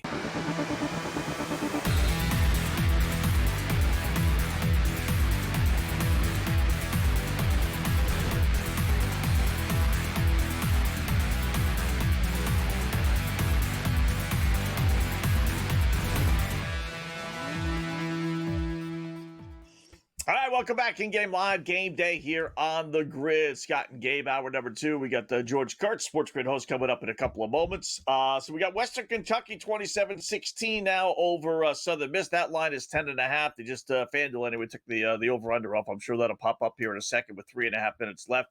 Then UNLV in Ohio. Like I said, we said earlier, underway. They weren't going to wait for this game to end. They kicked off. You got to get them in, got to get them out. Simple as that. So you figure that it's all the same network, right? That they would kind of wait it out. That they'd say, all right, just wait the 5 minutes. Tell the kids on the field we're starting in 5 minutes type thing. Yeah, no big deal, right? So I don't know how they do that with the commercials and stuff with their advertisers. Like, you're buying to be on ESPN, which is so much more popular than ESPN2 or ESPNU. Yeah, no, but it would be in the agreement in the fine print, right? Yeah. Under circumstances could start on ESPNU or whatever. Like, you know what I mean? They got to bounce stuff around, right? It just is what it is. It's not the end of the world. But for me, I don't have like the bunch of ESPN. So I've got the one feed here, and they're not, like I said, it says watch online. So I can watch it on the online here right now. But I do have the Oklahoma City game, though, the Oklahoma City Thunder and the San Antonio Spurs game. Man, pretty good night tonight of action, actually, man. Yeah. Right, for a Tuesday night, Christmas week. Yeah. 44-43 Oklahoma City, Scott. So we got a close one. Now 45-43. We got a close one midway through the second quarter. It's curious to see how somebody said, well, you know what? I got to, I'll stop myself there. I was going to say, these teams that are playing on Christmas, not giving an effort today because the Nuggets are down 10. But the Knicks have actually made a comeback. They're only down 6 at the half. I don't want to hear that. Someone on the T-Wolves. I liked it better when they were up by 13. I liked it. I'm sure. I liked it a lot better. I'm sure. Man, I don't know how you feel. I don't know if you have the Spurs game, if you have access to it, if you can flick around here and get it. Oh, yeah. It's on FanDuel TV, but whatever. I don't know what network it's on. But technically, that's who's broadcasting it. But look at the court that they have. I know you don't like some of the new courts, but this one is sweet. The Raptors one is badass with the dinosaur in the middle. Like, the Raptors have the coolest court. Like, their alternate court is badass, the Raptors. This one is super cool, though, the Spurs. It's the old, like, David Robinson. They have the multicolors on. Like, they got the pink and, like, the teal and the black. And, like, they got it all on the court. Very sweet. And they're wearing the old school jersey, too. Sort of a hybrid of the old school jersey. Like, sort of new school, but combined with the old school colors. Much better than just the black and white, in my opinion. The black and white Spurs is just, it's too simplified. Like, this is the classic Spurs logo. This is the David Robinson logo. This is like this is the classic one, Like I said, it's almost to me like the Tampa Bay Buccaneers. It's criminal that they don't use this. That's too many colors for me, Gabe. They got pink, they got teal blue, they got beige. They have brown, and then there's a little yellow at center court too. Black uniforms. Is there some yellow in there as well? Yeah, there's yellow at center court. Then you got the sneakers are green and red. It's very colorful. A lot of the Spurs are wearing pink shoes. It's very, very colorful. Yes. Yeah, it's. I like it though. I've always liked that. I've always liked that jersey and that Spurs logo and everything. Look at the shorts. Those shorts are sweet. Much better than just the generic black and white ones they normally wear. What are those marks inside the 3-point line supposed to be? Is that something cowboy-ish? I think something native. Something native, Indians maybe. Yeah. All right. At least they limited them inside the 3-point line, so it's just a little. Is a little oranges over there. So you disapprove of the court? You say, and if you throw in the Oklahoma City jerseys, it really is a color flash because they're in bright orange. Right, it's a color. It's a color palooza. Like, let's call it off what it is. Like, it's like whoa, it's bright. Yeah. It's. I like it though. I personally like it, and it is bright as hell. I like this better than like the other courts where you can't even see the ball and the court is red and stuff. That is true. But that's a little. I don't remember those uniforms. I remember the logo I just saw on the coach, but I don't remember the uniforms ever looking like that. Yeah, they had. Maybe way back when. Yeah. It was, but this is sort of a hybrid of it, right? Like they didn't have this exact not jersey exactly of it. like this. Yeah. But they took the color scheme. Yes, those colors I do remember. Those I do remember. What did you think of the Jake Paul fight? I see he's suing. They're saying the fight was fixed and all this other nonsense. I don't think it was fixed. He'll never sue. He'll never sue because he'd have to show what the contract actually said. I'll tell you what I think, Scott. There's nothing fake or rigged about getting your jaw broken in two places, right? Like anyone that saw the punches that landed that knocked him out, they were like, those were serious. My issue, like the first 5 rounds was like the biggest waste of time and biggest scam in American history. Yeah. It was so bad, like at one point, like the referee told like Jake Paul, hey, people didn't pay for this crap. And he didn't use the word crap. Like he actually told him, hey, like, what do you got to fight? Like, you know what I mean? Paul kept on falling to his knees and grabbing and clinching. And it was really pathetic. And, you know, they're like, oh, Anthony Joshua's a little rusty. Scott, Anthony Joshua was like 4 for 38 or something at one point. Like he kept on, he keeps missing. Yeah, he keeps missing. Joshua clearly agreed to carry it for 5 rounds. Because you saw in the 6, as soon as he did it, it was just easy for him. Boom, boom, bam, bang, boom, it's over. He could have did that in the first round, Scott. Right? So I think that was the agreement. Right? That, all right, Mayweather carried Conor for 5 rounds too. So next time there's one of these gimmick fights, Scott, we know it's going over. They don't want to rip people off. They paid big money for it. Give them a little bit of way, even if it wastes time, whatever, and it's not good. At least let's go. And then from a PR standpoint, Jake Paul is already talking smack, wants Ngannou. He's saying, I won 2 rounds. I just went 6 rounds with the heavyweight champion. Yeah, because he held back. And if you're Anthony Joshua, you just got a free $92 million payday. That's what he made, $92 million. Jake Paul got $137 million for that. Wow. Dear God, Netflix has a lot of money, evidently. I noticed Joshua didn't even shake the guy's hand afterwards. There is bad blood, I will say, between those two. We'll talk more about it when we come back.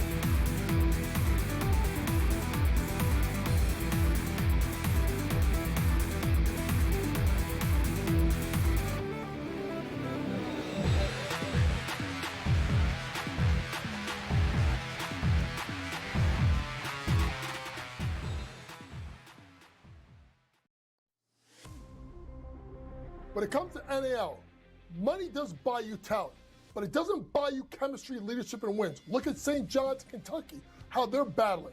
You need the right mix of experience, youth, and new blood if you're going to really tackle the transfer portal market in NIL and win consistently. College basketball today, only on SportsGrid. If I told you 25 years ago that you could bet $1,000 on whether or not the Miami Dolphins would go 25 years without a playoff win, that probably would have returned 10 mil, if not more. Oh, yeah. Like if you could do that on Kalshi right now or on Polymarket right now and pick any team you want. The Craig Carton Show, only on SportsGrid. Michael Jordan retired at the age of 30 in 1993. He missed the 93-94 season.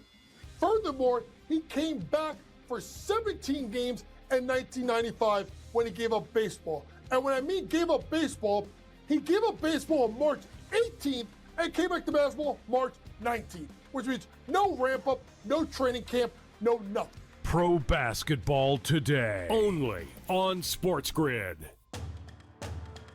You ain't buying no tickets. Who isn't? You're not going to these I'm games. a fan. Of course I'm not. There's a fan. What's wrong with you? Yeah, but if you were a fan, I thought you were a fan of the Hurricanes. You're not that guy, they told me.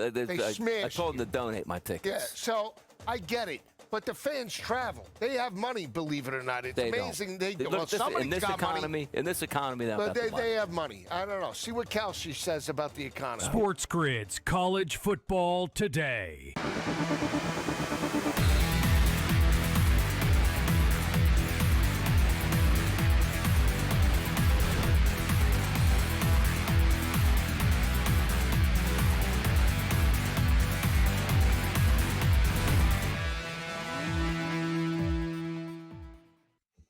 welcome back to Game Live, Game Day here on the grid. Scott and Gabe, hour number 2. We get George Kurtz coming up in a couple of minutes. So I just laughing about that fight, Scott, during the break still. But I wanted to get to the tennis. That's what I was laughing about. Because I was going to tell you, you missed out on the value. The number's steaming up. Kyrgios, bigger favorite every day suddenly, just for the record. Yeah, he's going to balloon up. But let me say this real quickly about Paul. Yeah. Everything Paul accomplished so far, I think he just lost. He made $1 gazillion, but you could buy into him. He was winning the fights. He can't do this again, though. He was so bad. He was so embarrassing. Who's going to buy that a second time now? Netflix will. He's got to deal with Netflix, so he doesn't have to buy it. It's not even a pay-per-view. And Netflix have 300 million subscribers. Think about that. 300 million subscribers globally. Right? So, they just picked it off. I was going to say, please return it for a touchdown, but that's the game. We're not going to get the 40. I got 44.5. We're at 43. Ugh. Wow. They just intercepted it, and the kid returned it like all the way to like the other 40, but he ran out of bounds. The Southern Miss only has a timeout left right now. Unless, Western Kentucky is in screw you mode and the kid just pops a run for a touchdown. They tell him, don't take a knee, just run the ball. That's what happened in the Louisville game today. Yeah, sometimes you get these late, you know what? The kids practice hard all year, give them a touchdown, right? And we're not going to stop, sometimes, once in a while, but this is wishful thinking. It's an over better right now. I was going to say, Scott, so Scooter's Coffee Frisco Bowl, where they're going to pour coffee over the coach's head. I know, coffee beans. That's what we've been doing, right? Where it is, you see they dumped French fries on the guy's head yesterday. Yeah, today it was beans. Yeah, you got to eat beans. Yeah. I'm not eating your beans out of a bowl. Yeah. I could be like, no. Listen, it was cute with the mayo bowl. All right, okay, it's cute. All right. But now every single one now, it's like, well, what are you, stupid? You're throwing French fries over my head. You're gonna throw baked beans on my head now, or coffee, right? I said, if you really want to make it interesting, the winning coach gets the French fries, the losing coach gets the scalding hot grease poured over his head. You really want to make the game interesting. You want to get viewership up? Hey, the coach gets scalding hot grease, from the fries on winning coach. Just make this like the Hunger Games. You really want to put something at stake here? Let's go. Yeah, the Hunger Games. That's cool. Cleveland and New Orleans is up to 263.5, and I'm watching Atlanta, Chicago. You're still at that, right around that original number, 256.5. It's lingering, huh? Yeah, it's just kind of hanging around. Amazing. They are running the ball, Scott. Up to 7. It's pretty wild. They're not taking a knee, but they're not. They're really trying to score. They're sort of. I got the other game on. Let me flip that one back on. Southern Miss has one timeout left. They're screwed. So, 27-16. At least I was on Western Kentucky. Yeah. It is what it is. Like you said earlier, if Maverick McIver would have started this damn game, it probably would have been. Western Kentucky would have 45 points right now. Yeah, exactly. They would. Like they were totally different in the second half with this kid at quarterback. Yeah. So, all right. Yeah, that one's over. It just gone final. 27-16. Yeah, 27-16. Yeah. So, the coffee bowl is in Frisco. Scooter's Coffee. Mm-hmm. I miss the old days. It's just the Tangerine Bowl. And the Blue Bonnet Bowl. Yeah, exactly. That's all we needed. Every year. I don't know what it is. Like these names, they change every year, too. I could settle in when it was the Tostitos Fiesta Bowl. It was like, all right, it was the FedEx Orange Bowl. It was like, all right, at least we know it's the FedEx game. You know what I mean? But now every year, you get these wacky, sponsors that no one ever heard of and stuff. It's not that expensive. You'd be surprised. Not a lot of companies are lining up, right? What are you really going to get out of this? I know because I used to be on the Score television network, and the Score app and stuff used to have a TV network, and very popular network. But we had a bowl game, Scott, the International Bowl in Toronto. It was brought to you by the Score and stuff. Cam Stewart was actually the stadium MC during the bowl game. Yeah, he would be in the crowd and stuff, talking to fans. I had the coaches on during the week and all that type of stuff, for all the international bowls. But I asked. I said, how much we pay anyways for this? He goes, it's like $50,000 only to put our name everywhere. Wow. I was like, it wasn't that much. It's not a lot of money, Scott, in the real world. $50K to get your name on ESPN all day, right? Yeah. But the thing is, ESPN shut it down because they didn't like it as a competitor. Figures.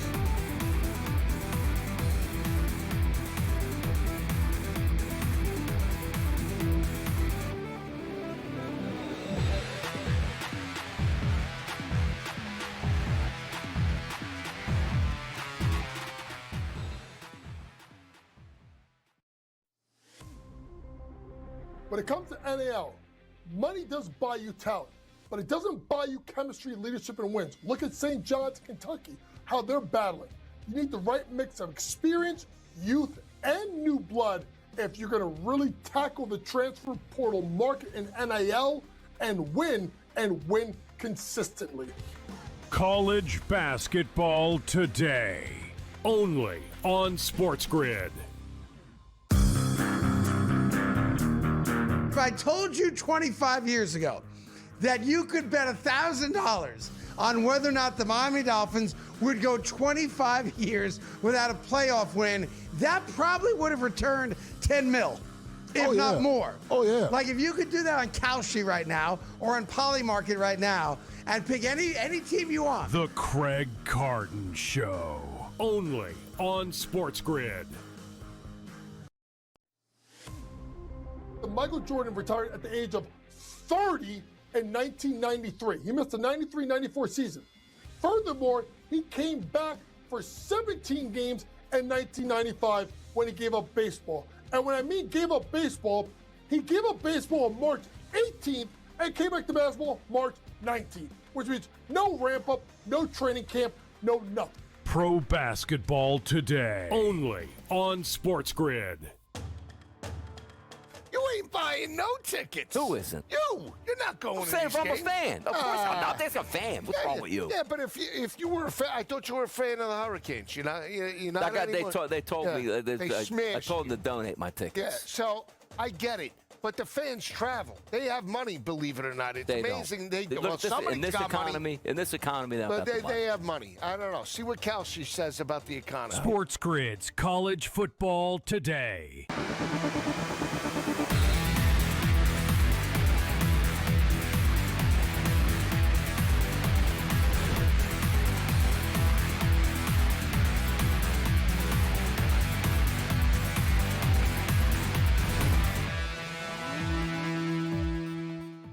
All right, welcome back in Game Live, Game Day here on the grids. Scott and Gabe, hour number 2. I will say, update to college football here for a second. So UNLV was in the red zone. Ooh. They fumbled the ball, bad snap. Ohio gets it. They just had a big run.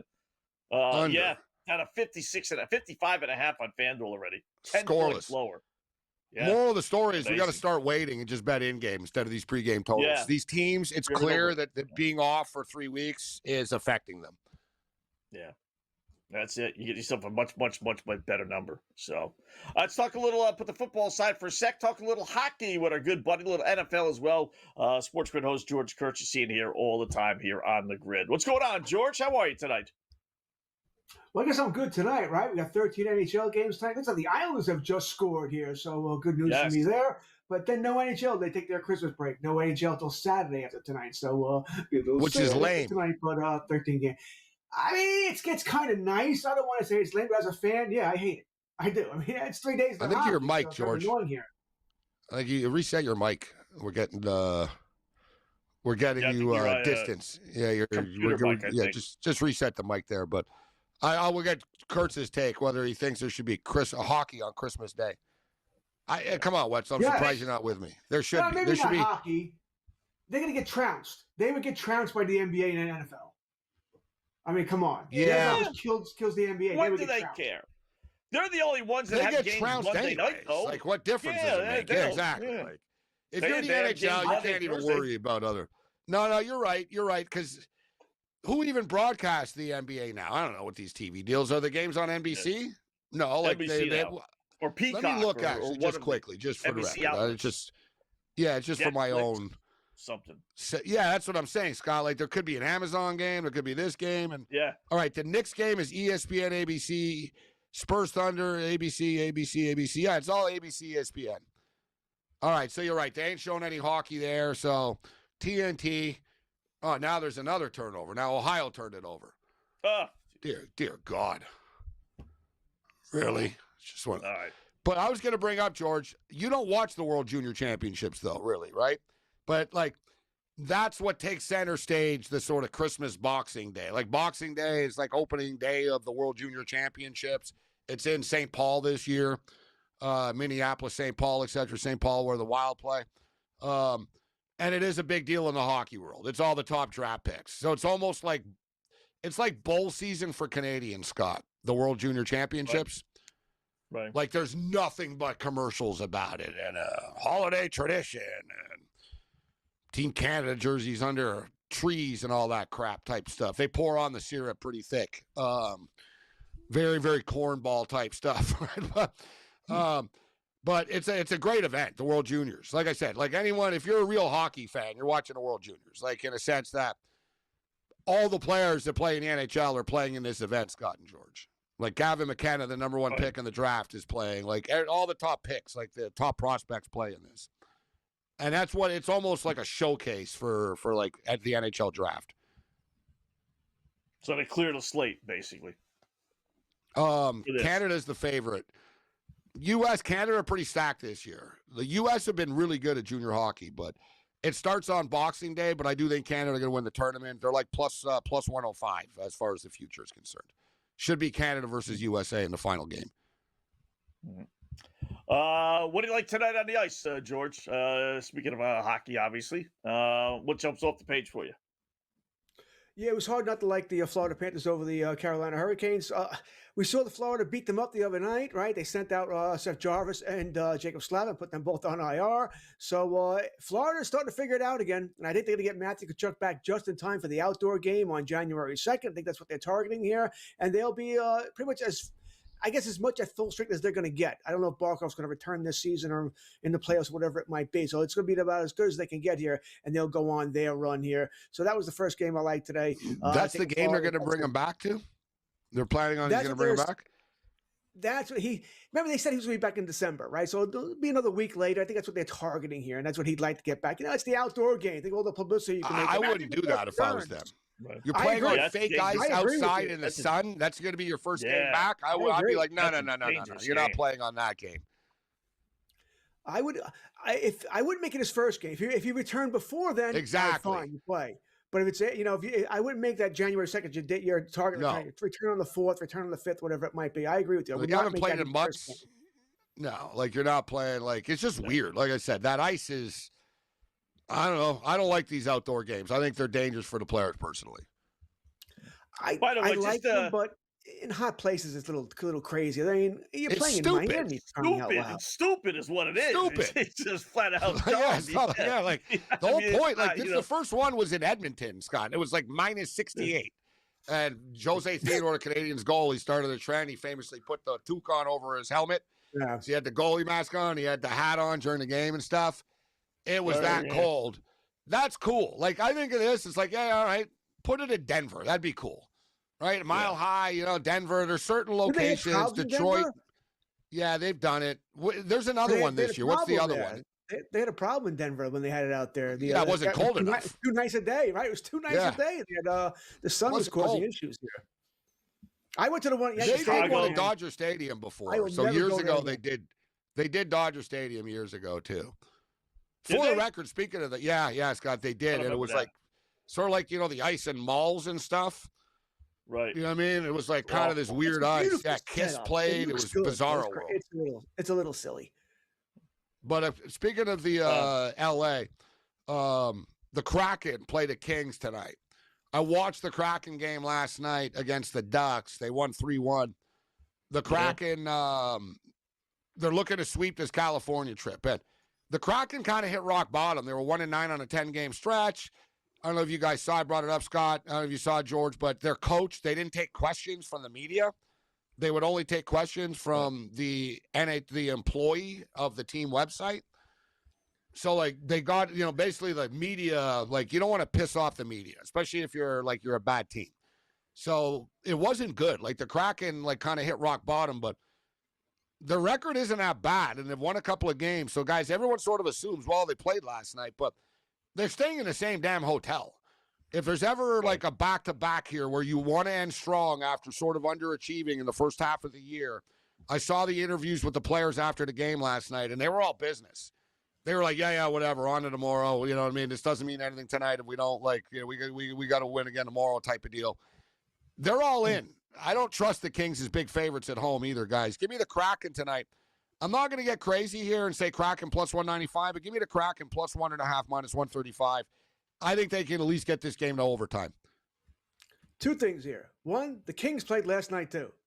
All right, so forget that. They're both on back-to-back nights. Good Kings point. are the Rangers of the Western Conference, by the way. They can't play at home. Yeah, they can't win at home. Yeah. They can't win at home. Yeah. So I'm with you on the Kraken. I don't think it's an automatic win. I don't, but the Kings are having a lot of issues at home. They both played last night, so that's even. They don't have their number one goalie in Kemper. I mean, no, I kind of like the Kraken even on the money line here. I'll take my chance on the dog here. Woof, woof. Wow, I've even convinced Captain Chalk on this one. He agrees, Scott. Yeah. Like, that's insane. George, it was the home record. All right, I bet against the Kings last night, too, against Columbus, so I'm just going to follow it up tonight. They're just not playing all that well for whatever reason, and I think it gets in the players' heads, man, because they're being asked questions all the time. Why can't you play well at home? Why can't you play well at home? What's going on at home? I think it gets in their heads, and they keep those sticks a little tighter.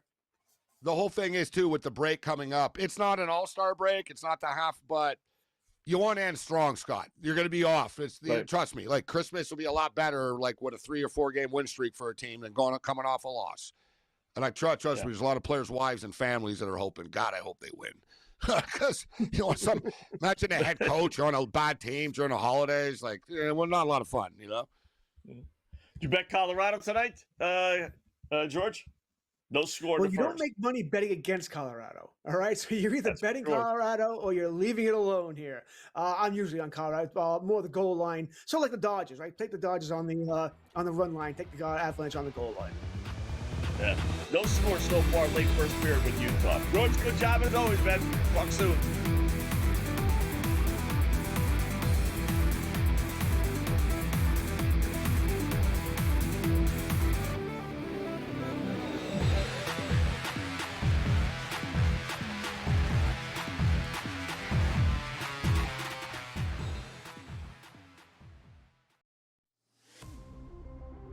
When it comes to NAL, money does buy you talent, but it doesn't buy you chemistry, leadership, and wins. Look at St. John's, Kentucky, how they're battling. You need the right mix of experience, youth, and new blood if you're going to really tackle the transfer portal market in NIL and win consistently. College basketball today, only on SportsGrid. If I told you 25 years ago that you could bet $1,000 on whether or not the Miami Dolphins would go 25 years without a playoff win, that probably would have returned 10 mil, if not more. Oh, yeah. Like if you could do that on Kalshi right now or on Polymarket right now and pick any team you want. The Craig Carton Show, only on SportsGrid. Michael Jordan retired at the age of 30 in 1993. He missed the 93-94 season. Furthermore, he came back for 17 games in 1995 when he gave up baseball. And when I mean gave up baseball, he gave up baseball on March 18th and came back to basketball March 19th, which means no ramp up, no training camp, no nothing. Pro basketball today, only on SportsGrid. You ain't buying no tickets. Who isn't? You're not going to I'm these saying I'm a games. fan. Of course I'm not. There's a fan. What's wrong with you? Yeah, but if you were a fan, I thought you were a fan of the Hurricanes. You're not anymore. They told me. They I told them to donate my tickets. Yeah, so I get it. But the fans travel. They have money, believe it or not. It's amazing. They do. Well, somebody's got money. In this economy, they have money. I don't know. See what Kalshi says about the economy. SportsGrid's College Football Today.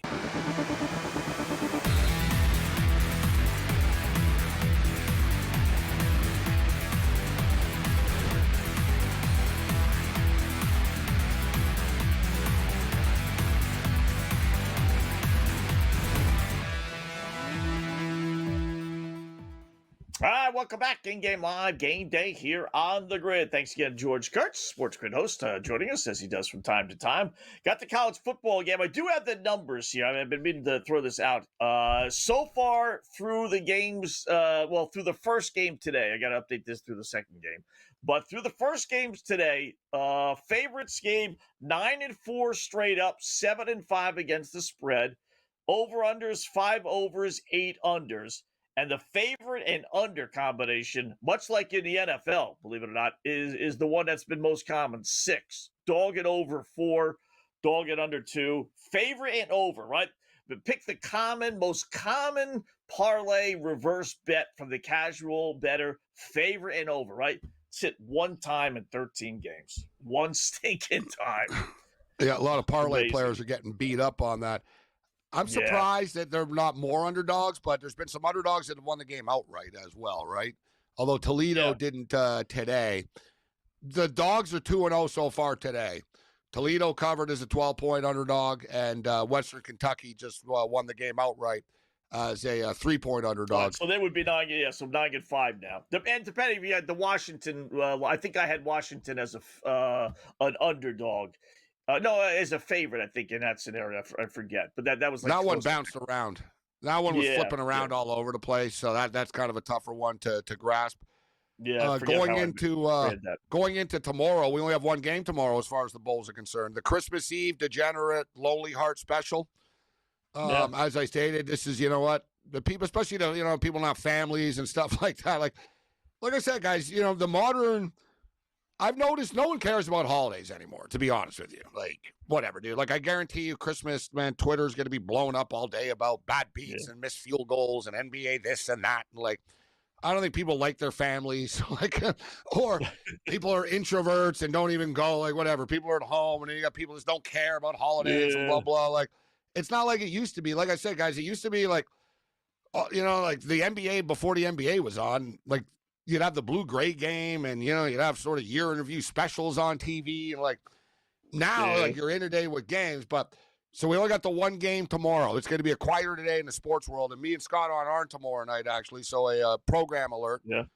We're not on tomorrow. I'm going to be on with Craig Mish Christmas Day. So speaking of which, we're going to be with you Christmas Day during the Miami Dolphin not Miami Dolphin, the Washington Commander, because Craig Mish is in Miami. The Commanders and the Dolphins, the Commanders and the Cowboys game. So the Dolphins again, the Commanders and the Cowboys game. But we'll be talking NBA and everything like that. And then me and Kurtz are on Friday night, actually. So there's your holiday. But tomorrow, to me, it almost just seems automatic. Hawaii and the over. Yeah, that's it. And that's the only game in town. There's no hockey. There's no NBA. There's no NFL.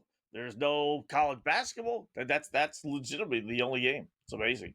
You can't bet against Hawaii, right, at home on a holiday, especially with a halfway decent team. Well, they're good. So, that's the thing, Scott. I was going to say that. Yeah. It's not like, okay, we're blindly betting Hawaii because it's Hawaii. Yeah, because Cal are a pretty Hawaii good team, but Yeah, but Hawaii are 8-4. Like, they're a good team. They've had some good wins this year.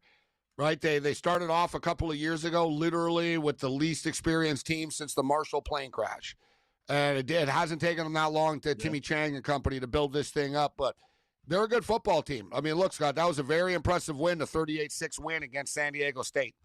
Right? Yeah, that was like a statement game. San Diego State, a really good team this year. They smoked them. Now they did get lit up the following week at UNLV. But they'll be ready for this. And you and I both know motivation will not be a factor for Hawaii in this game. Like, they're going to be fired up to win this football game. Hey, listen, it's a far trip for anybody that goes to Hawaii, but Cal is got the closest trip. So you might get actually a decent crowd and actually a halfway decent atmosphere there. No, you're right. Yeah. So it'll be a fun game. And don't forget, Cal fired their coach, too. So speaking of your coaches fired angle, I don't know if you want to bring it up here, but I think Justin Wilcox is a good coach too. I was surprised they fired him actually. After a win, they lost. They got blown out by Stanford, right? Their rival, and then didn't they win the next game? And then he got fired after that. You moved to the ACC. Kind of I don't know what the hell you guys expect. Like, you won 7 games. You're Cal. Like, you're not going. Like, I got to believe, I personally thought this at the time because I was like, this does not make sense. Number one, there's not people lining up to like Cal don't have a lot of money in their football programs. There's not a lot of people lining up to coach a team. Number two, Cal is a hard school. You actually have to be a good student and all that. So there's a lot of like negatives about coaching Cal. They wouldn't, and Wilcox is a very respected coach. And we haven't heard him brought up for any of these other jobs at all, even the smaller ones, Scott. Leads me to believe something happened behind the scenes. Behind the scenes. Yeah, maybe. Like, seems like everyone else. Like, I'm not trying to tarnish the guy, but something had to have happened, Scott. Why would they fire him? Doesn't make any sense. Yeah. It was after the Stanford game. They lost to 31-10. I get it. It's a rival and all that other stuff. But, so it's not, they were still in position to be a bowl. You're going to get that mad about losing to Stanford? You're going to fire him? Yeah. You're 6-5. You're going to a bowl, and you're Cal flying, 3,000 miles to every game. Yeah, that was a little weird. Yeah, in a new conference, like I don't understand it from a football perspective. Like I said, my belief is something, and maybe I'm not saying he did something nefarious, but it could be that he clashed like with the AD. I don't know. I'm sure I could find out if I dug around here a bit. Like I haven't dug into it, but I just sort of popped in my head now. I'm like, oh yeah, and you know what? He was a really good coach, so I don't think it's an advantage for him that he's not there. Like he was a very good coach. Yeah. By the way, what's happening to your boys? Are they going to make a decision on a new head coach? You know what? I like the fact they're not rushing into this. Scott, I find it funny, though. I saw, like, Feinbaum and others, and I mean, this guy's the worst. He's talking about, look at how hard Michigan it's very difficult for them to hire a head coach. Difficult to hire a head coach. We fired the guy a week ago in the middle of the college football playoffs. It's not like, it's not the ideal time. Like, people are acting like, oh, Michigan can't get a coach. Like, slow down. I like their being patient. Everyone chill out. Let's let the playoffs finish here. No kid is left anyway.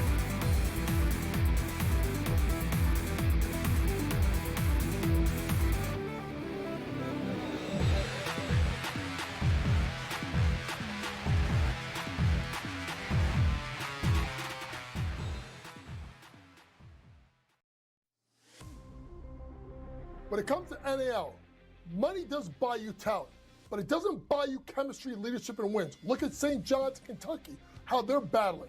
You need the right mix of experience, youth, and new blood if you're going to really tackle the transfer portal market in NIL and win consistently. College basketball today, only on SportsGrid.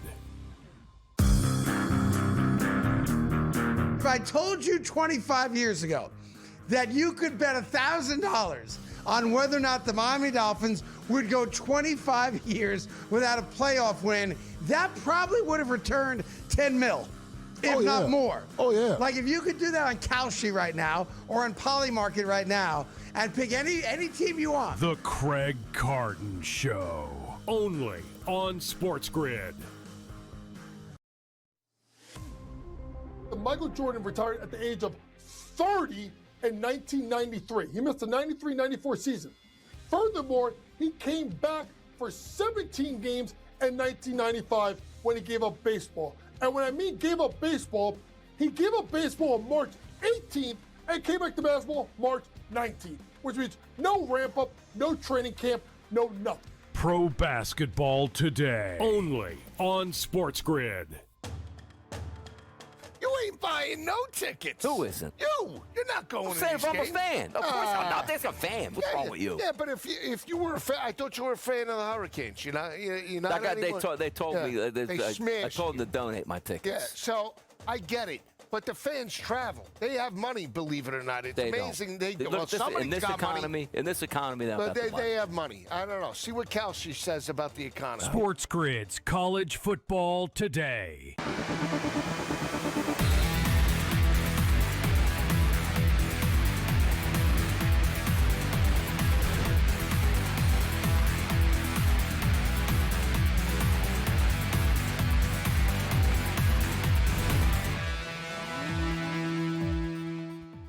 All right, welcome back. In-game live, final segment before the holidays kick in. Boy, I just saw a great catch by a kid from Ohio on a bomb. One-handed catch as he was being tackled. So Ohio on the move. No score in the second quarter. Who the heck thought that would ever be? I don't know what the over-under was for first quarter game, but I bet it was like 14.5, 15.5, something like that. And we're in the second quarter with no score. Crazy. It's unbelievable. And you know what? You can't talk about the show right now. They have all 5 offensive linemen playing. They're only one of 9 teams this year that had the same 5 guys in every game. Like Ohio didn't have any opt-outs. Everybody is playing. They're in. They want to keep this bowl thing. Like I said, they take it very seriously at this school. Like the bowls, they've won 6 in a row. Scoreless, like you said, unbelievable. Like if I was a sharp, I would be waiting, Scott, and betting these in-game overs instead of like always having to chase it a little bit. But what are we at now? It's fallen all the way down to 47.5. Yeah. Wow. Closed at 64.5. 64. Yeah. After being up as high as 66.5. 48 is not really my number here. I'm not ready to jump in yet. It's still 7 touchdowns, right? Can you get 7 touchdowns in 2.5 quarters? There's a lot of football left, though. There's 12 minutes left in the second still. Yeah, 3 quarters, basically. The only thing is Ohio run the ball so much. Like, they're not a pass-happy team. Like, they run the ball. Like, they'll pass it. Like, they're not Army or Navy. They'll pass it, but they like to run the ball. And also, their defensive coordinator, this is all stuff that I'm in hindsight, I'm like, yeah, God, I should have known. Like, dude, who's their head coach now, Scott? The defensive coordinator. What's the defensive coordinator going to think? And he's going to go, I don't want to face this explosive UNLV offense. We're going to slow it down on offense. You right? Yeah. OC takes over. It's like, oh, yeah, let's air it out, guys. Like, you know what I mean? Yeah, he's got the keys to the car now suddenly. Yeah. The head coach is in here. I'm going to do what I wanted to do all year. And now we're going to start going crazy. Defensive guys, Scott, something to think about moving forward for these interim guys. And I knew I talked about this before, and it's sort of like, oh, God, it's happening for real. You're a defensive guy who wants to bleed the clock. Yeah.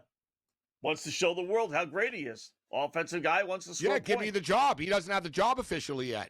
That's another thing, too. You win this game, you probably get the job. You lose the game, you don't get the job. Yeah. You know what? I don't think they get to 48 points. That's 7 touchdowns, like I said. Now, and they're faced with 3rd and 12, so they're going to be punting in a second here. Let's be real. They're going to be punting. Yeah, no, they can kick a field goal at the UNLV 29. They're at the UNLV 29. All right. So they can kick a field goal. Okay, hold on. They don't lose yards on the play. Will they make the play? Will they make the field goal if it's a 45-yarder or something like that? 45-yarder. Yeah, they could easily miss. Even if they hit it, it's only 3 points. The spread is down to 2.5. I'm going to wait it out. I don't want to chase. I just got burnt, guys. I just took an over 44.5 in the last bowl game, and it only got to 43. I'm going to wait this out. Like, if 37.5 type thing, I think it will open up, guys. All these bowl games have opened up. Both of them today opened up. The question is, you just got to wait it out. Like, so I'm not going to jump in yet. It's just too much. What else is coming up here at 10? Anything else? Most of the games started, right? Yeah, San Jose, Vegas, and Seattle and LA. Oh, that's right. Get those 2 hockey games. Rockets, Clippers tonight. NBA. Got some weird NBA games. Right. Orlando just played last night in Golden State, actually. Who do the Blazers? And the NBA, they're stupid back-to-back. Who did the Blazers play last night? The Pistons. That's right. They played the Pistons. And they hung around in that game until late. It's a back-to-back for both, Scott, but Portland's a unique place to go to. Yeah. So they go from San Francisco. I watched both games last night, actually. Orlando really hit a wall last night in the game, and it looked like a tired team to me.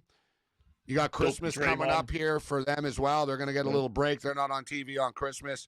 I think Portland win this game tonight. Dallas is or Denver's come all the way. By the way, as you see the Draymond Green, he's such a dope. I used to like Draymond. I really did. But he's an idiot, Gabe. Yeah, he's a dirty player. He's also racist too. He's just he's a dope. You see the other day, he's always calling people white boys and crackers and stuff like that on the court. Like, dude, like there's such a double standard. Like it's like you would freak Draymond. Like Draymond complains about everything, right? But he can say whatever he wants to anybody. But That's why Luka always dunks on him and hates him. It's fun. Like Luka, like him and Luka, like he does not like Luka does not like Draymond. No. He's so unlikable, like you said. Yeah. Bulls and Hawks, 246.5. So it's actually down a little lower. Gabe, great job as always, man. Merry Happy Christmas. holidays. Yeah, Merry Christmas, man. We'll talk next week.